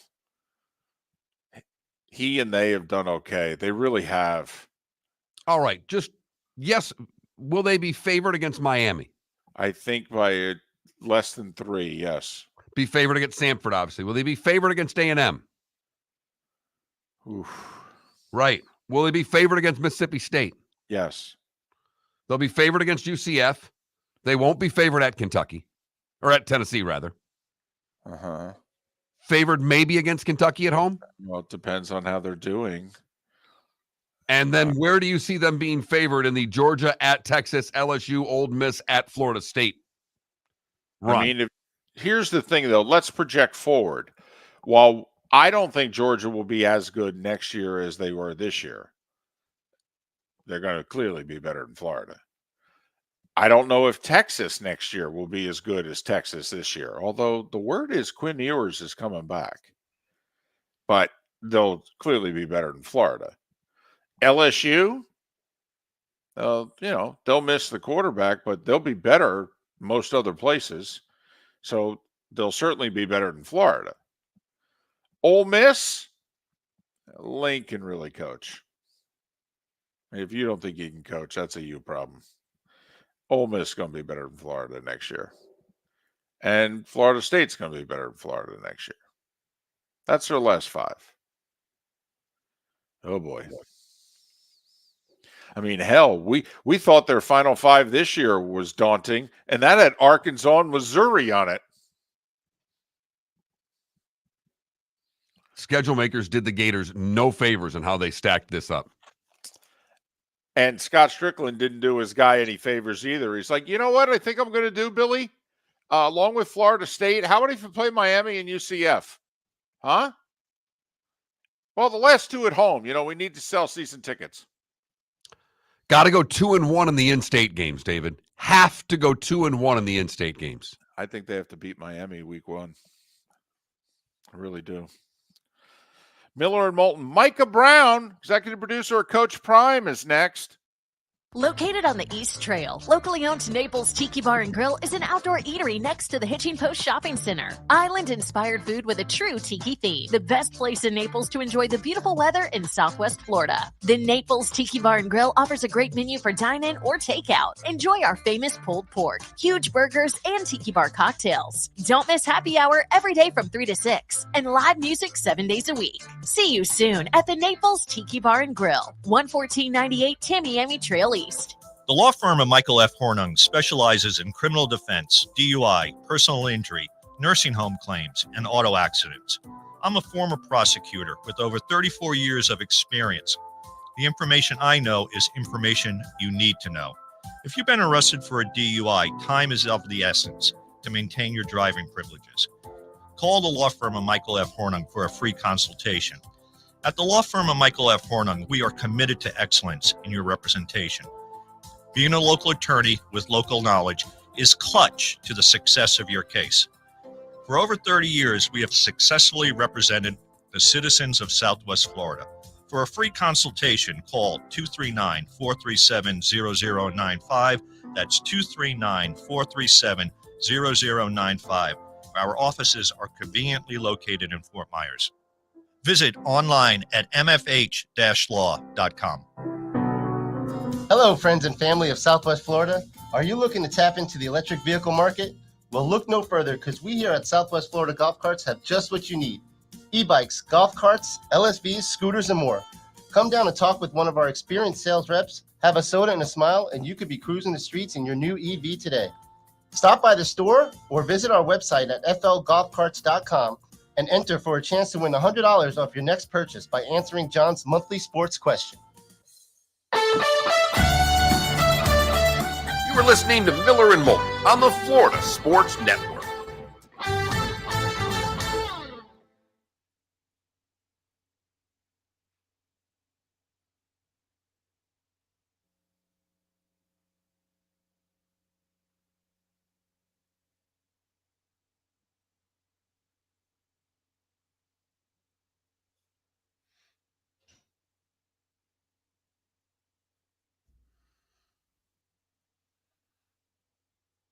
You all set over there?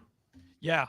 The way it ends, he says, "Appreciate you, thank you for your time," whatever.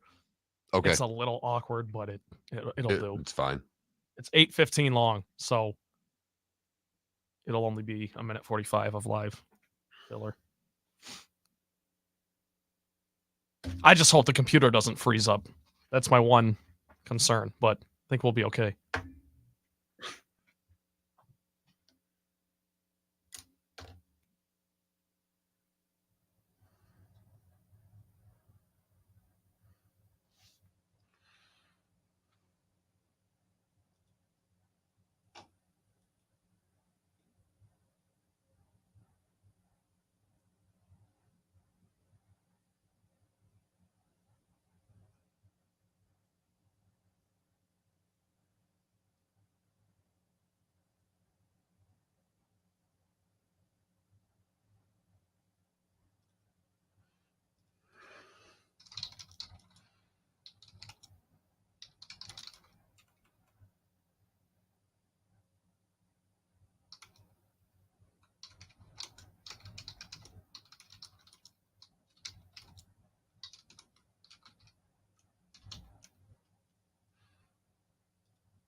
Nick, here's the deal, though.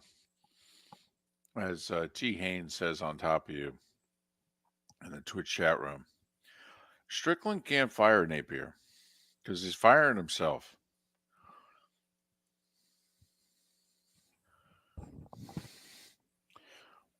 No, I do not have a favorite Hallmark Christmas movie. Okay, here we go.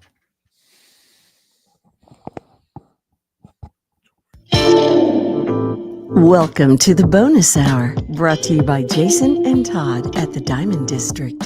And now, here's Mark Miller and David Moulton. And welcome back, Miller and Moulton, Florida Sports Network. It is the Diamond District bonus hour, and we're joined by Micah Brown, Emmy Award-winning producer, Season 2 of Prime Video's Coach Prime. And obviously in these parts, Deion Sanders, even more popular than he is nationwide. Micah, it's David and Mark. Thanks for your time. How are you? Hey, guys. I'm doing good. Thanks for having me. So what's wildly different Season 2 from Season 1 besides the location? I mean, a lot is different, you know. Obviously, the location, as you mentioned, is different. The scale of everything is different. You know, we follow a lot of the players in depth, and we see how they respond to both the winning and the losing. And I think that's something that's really different about this year, is that not only are we just following Coach Prime's journey through his health issues and through juggling kind of the madness of, you know, being at the high and the lows of lows, but we also watch the players and some characters develop over the course of that journey as well. How was he with losing? What did you find out about Prime when things started going south this year? Yeah, I mean, I think people are going to see a different side of him for sure, because he references being the hardest time of his life. How he handled losing is how he handles kind of everything. He just puts his head down and he works, and he just starts to build. His expectation doesn't change because he's a winner. You know, I think that's the biggest thing for him. And so him just trying to continue to push and elevate, he's always going to do that. And so when you see football revealing character, you will see how Coach Prime responded to it. He's Micah Brown, executive producer and Emmy Award-winning producer. It's Prime Video Season 2 of Coach Prime, and he's kind enough to join us here on Miller and Moulton. Was he as open and willing to let the cameras go with his personal health situation as he is with football? Oh, yeah. He's, you know, my first shoot day with him, I was at his surgery when he, you know, had his major surgery before the season started. You know, and so you see a man who's kind of Superman in everybody's eyes, going through real physical pain. And, you know, his first day of training camp, he's barely able to get in the elevator, barely able to walk around. And we followed that whole journey up to that. You know, he's riding around on a Segway, which I'm just going to say this is the greatest athlete to ever live, because the man had surgery, yet he's riding around on this Segway. You know, there was a couple times that thing would freeze and he'd fly off and he'd stick the landing. And I mean, I'm like, this is an elite athlete, you know, to be able to do this stuff. And you see him going through real physical pain. And so when he challenges his players to be tough and to do those things, it's because, you know, he ran out with the team like 4 weeks after surgery. It was unbelievable. He had pins pulled out of his leg, you know, out of his toes that were like 8 inches long. And he ran out with the team. I mean, it's unbelievable the amount of toughness he has. Is he able to, does he turn it on and turn it off, or is it always on with Prime? He turns it on and turns it off. I think the nice thing about our cameras, though, is that we're around so much that we honestly didn't get a lot of it on. Like whenever you go see him do a national thing, he might turn it on and be prime time. But for us, since we are around so much, we saw a lot more Deion than what I think anybody's ever seen. And that's something I'm really proud of, because you see those authentic moments, and it's a credit to him, because he wants everything out there. And I think that, with him, the social media approach that he has with his son Bucky and, Neely and Darius, both around, and it's kind of like the three-pronged social media team that they have there. They're putting everything out there because he's going to be him, whether the camera's rolling or not. And we definitely got to see an authentic side of Coach Prime this season. It's even more of a family thing this year 2, right? I mean, he literally, everybody, including mom, moved with him, right? Yeah. Yeah, I mean, it's definitely a family affair, and I think he talks about how this is, the place that he wants to be because everybody's close by him. How can he not love the situation that he's in? And so, yeah, you get to see, his whole family involved. His mom even gives a speech to the team when they go versus Colorado State, and you'll see that in the episode on Thursday if you tune into Prime Video and watch it. So it's pretty powerful, man. He's all about family and getting them involved. And it's not like a force getting them involved. It's a part of his life, and it's who he is and what he really loves. Does he coach the same way that he parents? If you know what I mean? Absolutely. Yeah, he's the same guy. So he's hard on his kids. It's not like he's in a healthy way, right? He challenges them as a father. They said that they want their dream to be a certain thing. He's going to call them up to that. And so he's not putting unrealistic expectations. He believes that there's greatness within his kids, and he wants to call them up to that. So people can view it as, being bold or being brash, but there's no doubt that he loves his kids. And that's one thing that you get to see and that I got to witness firsthand is the quiet moments with Coach Prime. You can see him being loud, and you can see him going out and yelling at people. You can see him even getting on his own kid's case. But, we got him mic'd up for the whole game. And you'll see those moments when he goes and hugs his kid and there's no camera around him, and he whispers in his ear and he prays for him and he tells him how much he loves him. Like that's real and authentic. You'll see the moments when they're, I witness, we're not filming anything, and his kids will go into his office and he'll tell him he loves him, and his daughter will sit on his lap and he'll give her a kiss. And he'll say how proud he is of her. So I think that kind of stuff is like, that's who he is, and that's why he's been a winner at life as well. Micah Brown, executive producer, Prime Video's Coach Prime. It's season 2, and he joins us here on Miller and Moulton. Is there anything, because, it's not like Deion has shied away from cameras his whole life. I mean, we think we know a lot about Deion. Do you think there's something in season 2 in which people will go, well, damn, I didn't know that? I think the thing that you mentioned about losing, I think that's the one thing that we don't know about Coach Prime is how he handles that. We haven't really seen it much. He's won at everything he's done. He's been successful at everything he's done. So how does the man who's never lost handle losing?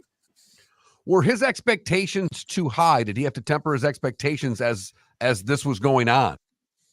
I think whether you came into a team that lost for 100 years and never won a game, and they lost by 100 points every game, his expectation is not going to change because he's a winner, and that's what he does.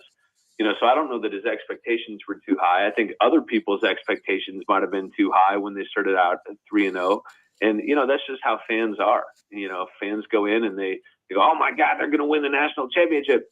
And I think that when they don't win the national championship, that's the bar, because I think whenever you got a coach as polarizing as Coach Prime, whenever he exceeds one expectation, you still look at him as greatness.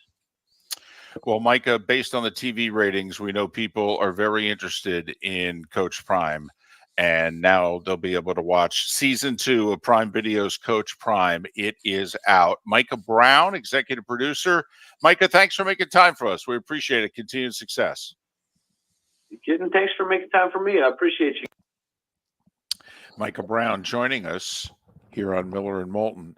Let me just ask you, if you're the AD University president of Colorado, with Texas and Oklahoma leaving, just give me yes, no, maybe so, where you think your football program, are they better than or worse than these schools going forward?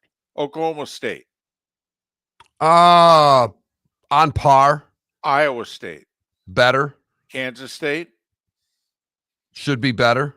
West Virginia. Better. Texas Tech. Better. Kansas. Better. UCF. Better. TCU. Better. Houston. Better. BYU. I think better. Baylor.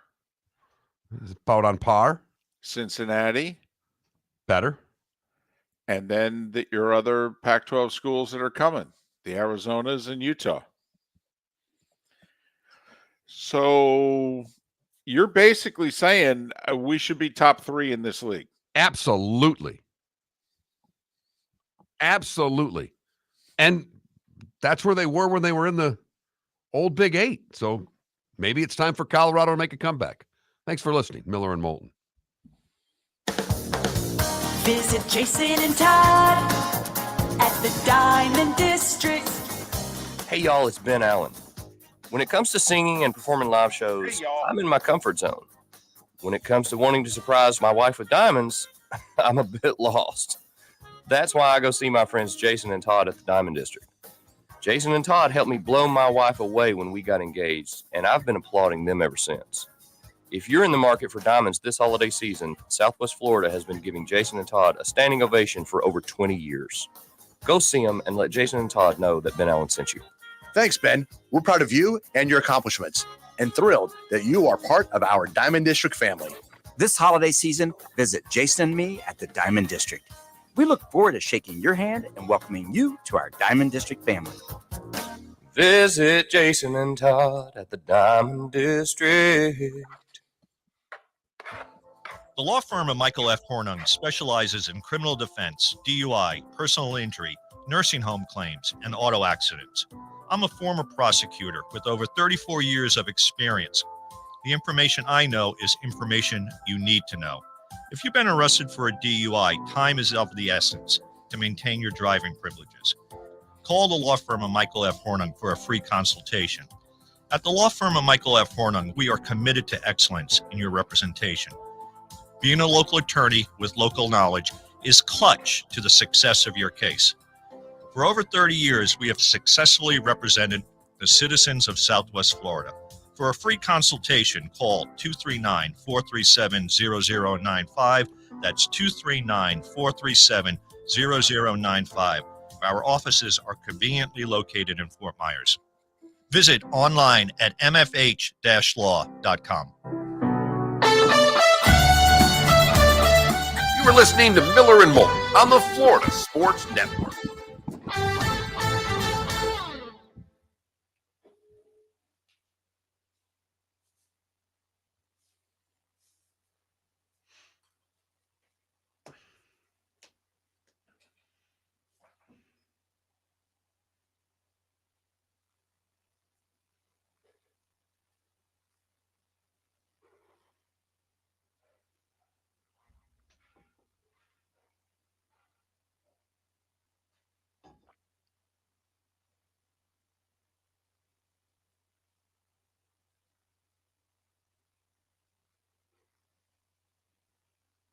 Ooh, Lightning and Edmonton tonight.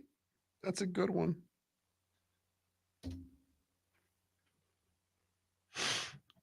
Where's it at? Edmonton. I'll watch the first period if I'm lucky.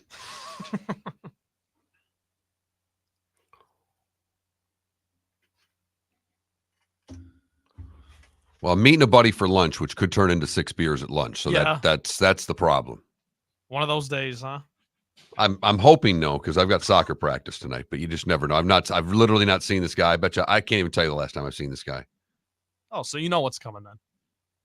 Maybe. Depends what he's got going. Okay. He's married now and he married into triplets. Wow. Yeah, he's got 3 14-year-old stepdaughters. Wow. Right.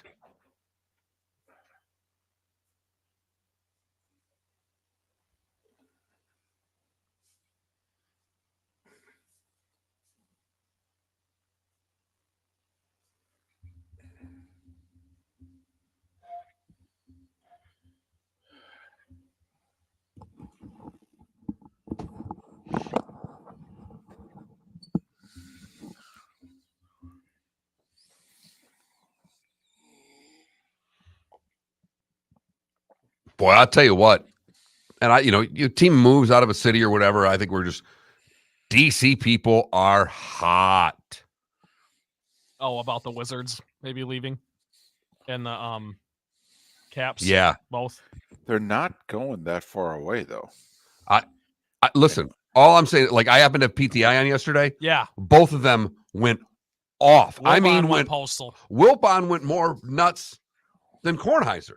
John, is it Oran? Oran. He was up in arms on Twitter this morning about it. Yeah. I mean, people that live there are just beside, because as Wilbon said, it takes a court order and a subpoena to get you to leave and go to Virginia. If you're inside the city, they don't want to go to Virginia. If you live inside, DC. So. Well, I will say I was just becoming old enough to pay attention to things, when the Giants moved out of the city and they built Giants Stadium. It was a thing, but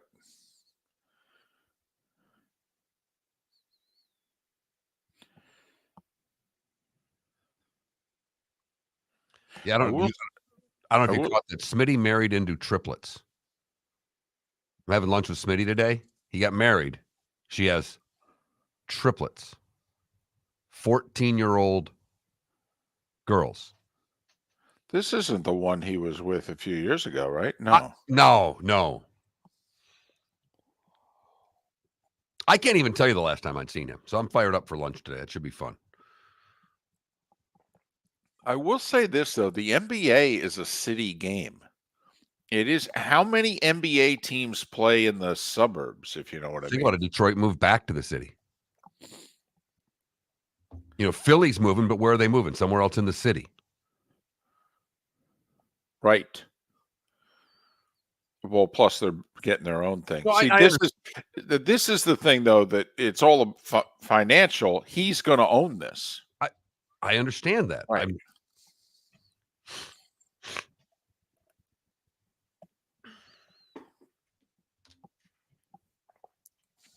I don't think it'll hurt the Caps at all.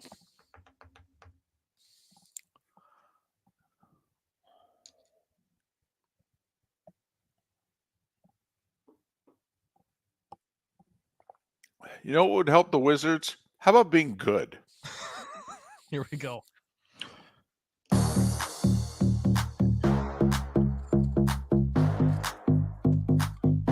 Welcome to the bonus hour, brought to you by Jason and Todd at the Diamond District. And now, here's Mark Miller and David Moulton.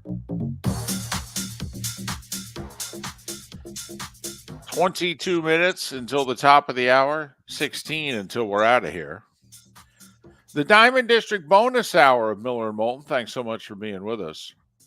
So we were just talking during the break there. I don't want to cut into your time too much here, but please. You made the comment that the DC folks are in the national media are losing their mind. Losing their minds about this, David. About the Caps and the Wizards, and Ted Leonis, who owns them both, announcing that, hey, in a handful of years here, I'm moving to Alexandria, Virginia, which is just over the line there. It's not far. But apparently, if you're a city person, you don't go there. It might as well be Jersey to listen to John O'Rand and Kornheiser and Wilbon. Yes. Look, I never lived there. Don't know. I've only been to DC once in my life, so I don't know what the vibe of that city is. Right. But I was taken aback by how national people who have spent time living in DC feel about this. I was young. I was, my earliest memories in life were when the Giants announced they were leaving Yankee Stadium and they were building this thing in the swamp in Jersey. And people were not happy. Once the Giants got pretty good in the early 80s, Giants fans didn't give a blank. Okay, they actually started to go, it's actually kind of easier to get in and out. But I'll take it from the other point of view, David, because when I was young, and I don't live in Detroit. I live 100 miles north of Detroit. But The Lions and Pistons both moved a long way away from downtown. Pontiac's a long way from downtown Detroit. Right. Auburn Hills is a long way from downtown Detroit. I do know that the way people think about not the team so much, but I think they embraced the move downtown. I think the fans, maybe with trying to revitalize that city as part of it. Tom Goris took a big financial hit, too, by doing that, by leaving the Palace to downtown. Because long-term, you're thinking the fans are going to enjoy it more. It's going to just be more, it's walkable. Everything's right there. So I saw it the other way in Detroit, and it's been embraced there. I'll be very curious because most people believe the Bears are leaving Soldier Field, that they're going to build, they bought all this land for a reason, and they're going to build the structure there. And it's like 25 minutes away. And I'll be curious how folks in Chicago will take because Soldier Field is, you can walk. You can walk. The city's a huge city. You can walk to Soldier Field from a section of the city. So I'll be curious when it happens with the Bears, because I think it's going to happen, whether or not they're going to freak out. It's time for someone to take back this segment, if for no other reason than to stop David from talking about Meghan and Harry. Here's Mark Miller with Today Was the Day When. 1836. Okay. The Toledo War ends. The boundary dispute between the state of Ohio and the territory of Michigan. It's a Buckeye big first win. They got Toledo. So is that why it's TTUN? Does it go all the way back to the fight over Toledo? 1911. Rowan Armstrong reaches the South Pole. First explorer to do so. 1930. The New York Giants beat Notre Dame 22-0 in a charity football game. I knew about all the college all-star teams playing the previous year's champion. I don't remember, and all the times we've done this, reading about college teams taking on pro teams. Yeah, I don't recall that either. Today in 38, Major League Baseball agrees to a standard ball. 1953, the Dodgers signed Sandy Koufax. Today in 1969, we were leaving on a jet plane. Peter, Paul, and Mary's version of the John Denver song reaches number 1. 82, Marcel Dion scores his 500th. 84, Cosell retires from Monday Night Football. Today in 88, after 17 losses, the Miami Heat win their first game. 89-88, they beat the LA Clippers. Desmond wins his Heisman today in 91. The movie Philadelphia premiered today in 1993. Danny Werfel wins his Heisman in 96. Mike Gartner scores his 700th goal today in 97 for the Phoenix Coyotes. Ricky Williams won his Heisman in 98, Mark Ingram in 2009. And today, 2 years ago, Steph Curry became the all-time leading three-point shooter, passing Ray Allen. Nostradamus, Charlie Trippy, Charlie Rich, Ernie Davis, and Alan Kowicki all born today. Goalie Bill Ranford is 57. Vanessa Huggins is 35, and DK Metcalf's 26. What did I miss, David? Man, he covered a lot of ground there. Let's see. The Brickyard at the Indianapolis Motor Speedway was completed today in 1909. The last of the 3.2 million 10-pound bricks to create the original speedway. They raced on it for a few years. They said, man, this brick surface, this is hard. It's bumpy. We got to pave this. And so that's why now it's only the start-finish line. It's got the original bricks. That's it. But over 3 million bricks, by the way. That's a lot of bricks. That is a lot of bricks. Man. What else we got? George Washington died today in 1799. Saturday Night Fever premiered in Los Angeles today. And unfortunately, 11 years ago today was the Sandy Hook shooting. You've heard folks elsewhere mock Florida is gonna Florida. Well, Mark Miller sees it differently. He calls it the good, the bad, and the ugly. What you got, Mark? We go to Portland for the good, where a worker at a rescue shelter was digging through a bin of items that were donated and came across a set of Air Jordans that were worth over $10,000. They were the Spike Lee Money. It's got to be the shoes. Gold Air Jordan 3s. Oh, okay. Damn. For the bad, we go to Cape Coral, where a Cape Coral woman decided to drive very drunk, knocking into a couple of cars, going the wrong way down the road, and in the end, getting 5 different DUI charges.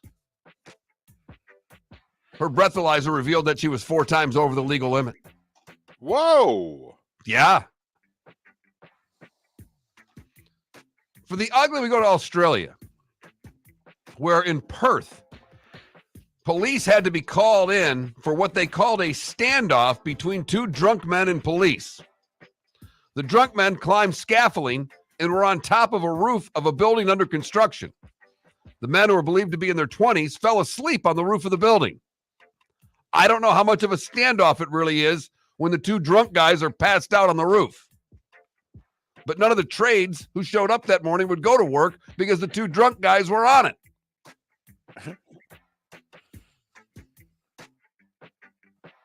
They eventually got the men down and got back to work. And that is the good, the bad, and the ugly on today, December the 14th, 2023. So we got, obviously, we have the NFL tonight. Oof, a couple of 5 and 8 teams. You have a real gambling problem or you hate your family. Amazon Prime, Chargers, Raiders, Vegas, a 3-point favorite. NBA, the Heat, back-to-back games at home. They're hosting Chicago.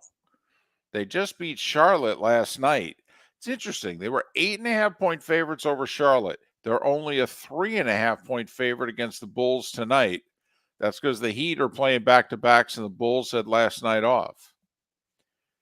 So the Heat only have to win by 4 tonight, huh? I mean, they can do that, right? Just wondering. Game of the night, though. T-Wolves are in Dallas. These are like 2 of the 5 best teams according to record right now in the NBA. And 2 of the 3 best in the West. So, NHL tonight, 8 games. Lightning are in Edmonton. Oilers have won, what, 7 in a row? Yeah, and the Lightning not playing very well. They're a big underdog in that game tonight. Panthers are in Vancouver to face the Canucks. You know, it's an awkward time in college basketball between finals and Christmas break. Only 2 ranked teams in action, Wisconsin and Marquette, both at home. But the Gators play tonight. They are taking on East Carolina. Uh-oh. You going to bet the Pirates? It's in Lakeland. That's interesting. Gators are a 15.5-point favorite. East Carolina with a winning record, which is unusual for them. And just got beat by South Carolina at home, and South Carolina is not a very good SEC team. I'm actually doing a college basketball game later today and tonight. Getting back in the play-by-play chair. Done 1 game in 2 years. So, Trinity Baptist in Jacksonville? Jacksonville's hosting that Division II power, the Eagles of Trinity Baptist. Well, you know, Mark, I only do games that involve Eagles. You know, FGCU for 20 years, and now, you know, Trinity Baptist. Got your book done yet? Did it last night. It's like old times. Different colored pens, highlighter. Oh, yeah. Did you have to buy a new scorebook? No. Still had pages left in the old one. Yeah, had to find it though. Okay, it was hard. It's still in a bin somewhere. How many bins? You've been there long enough. There shouldn't be any bins anymore. Yeah, I still got about 4 or 5 in the bedroom closet I got to unpack.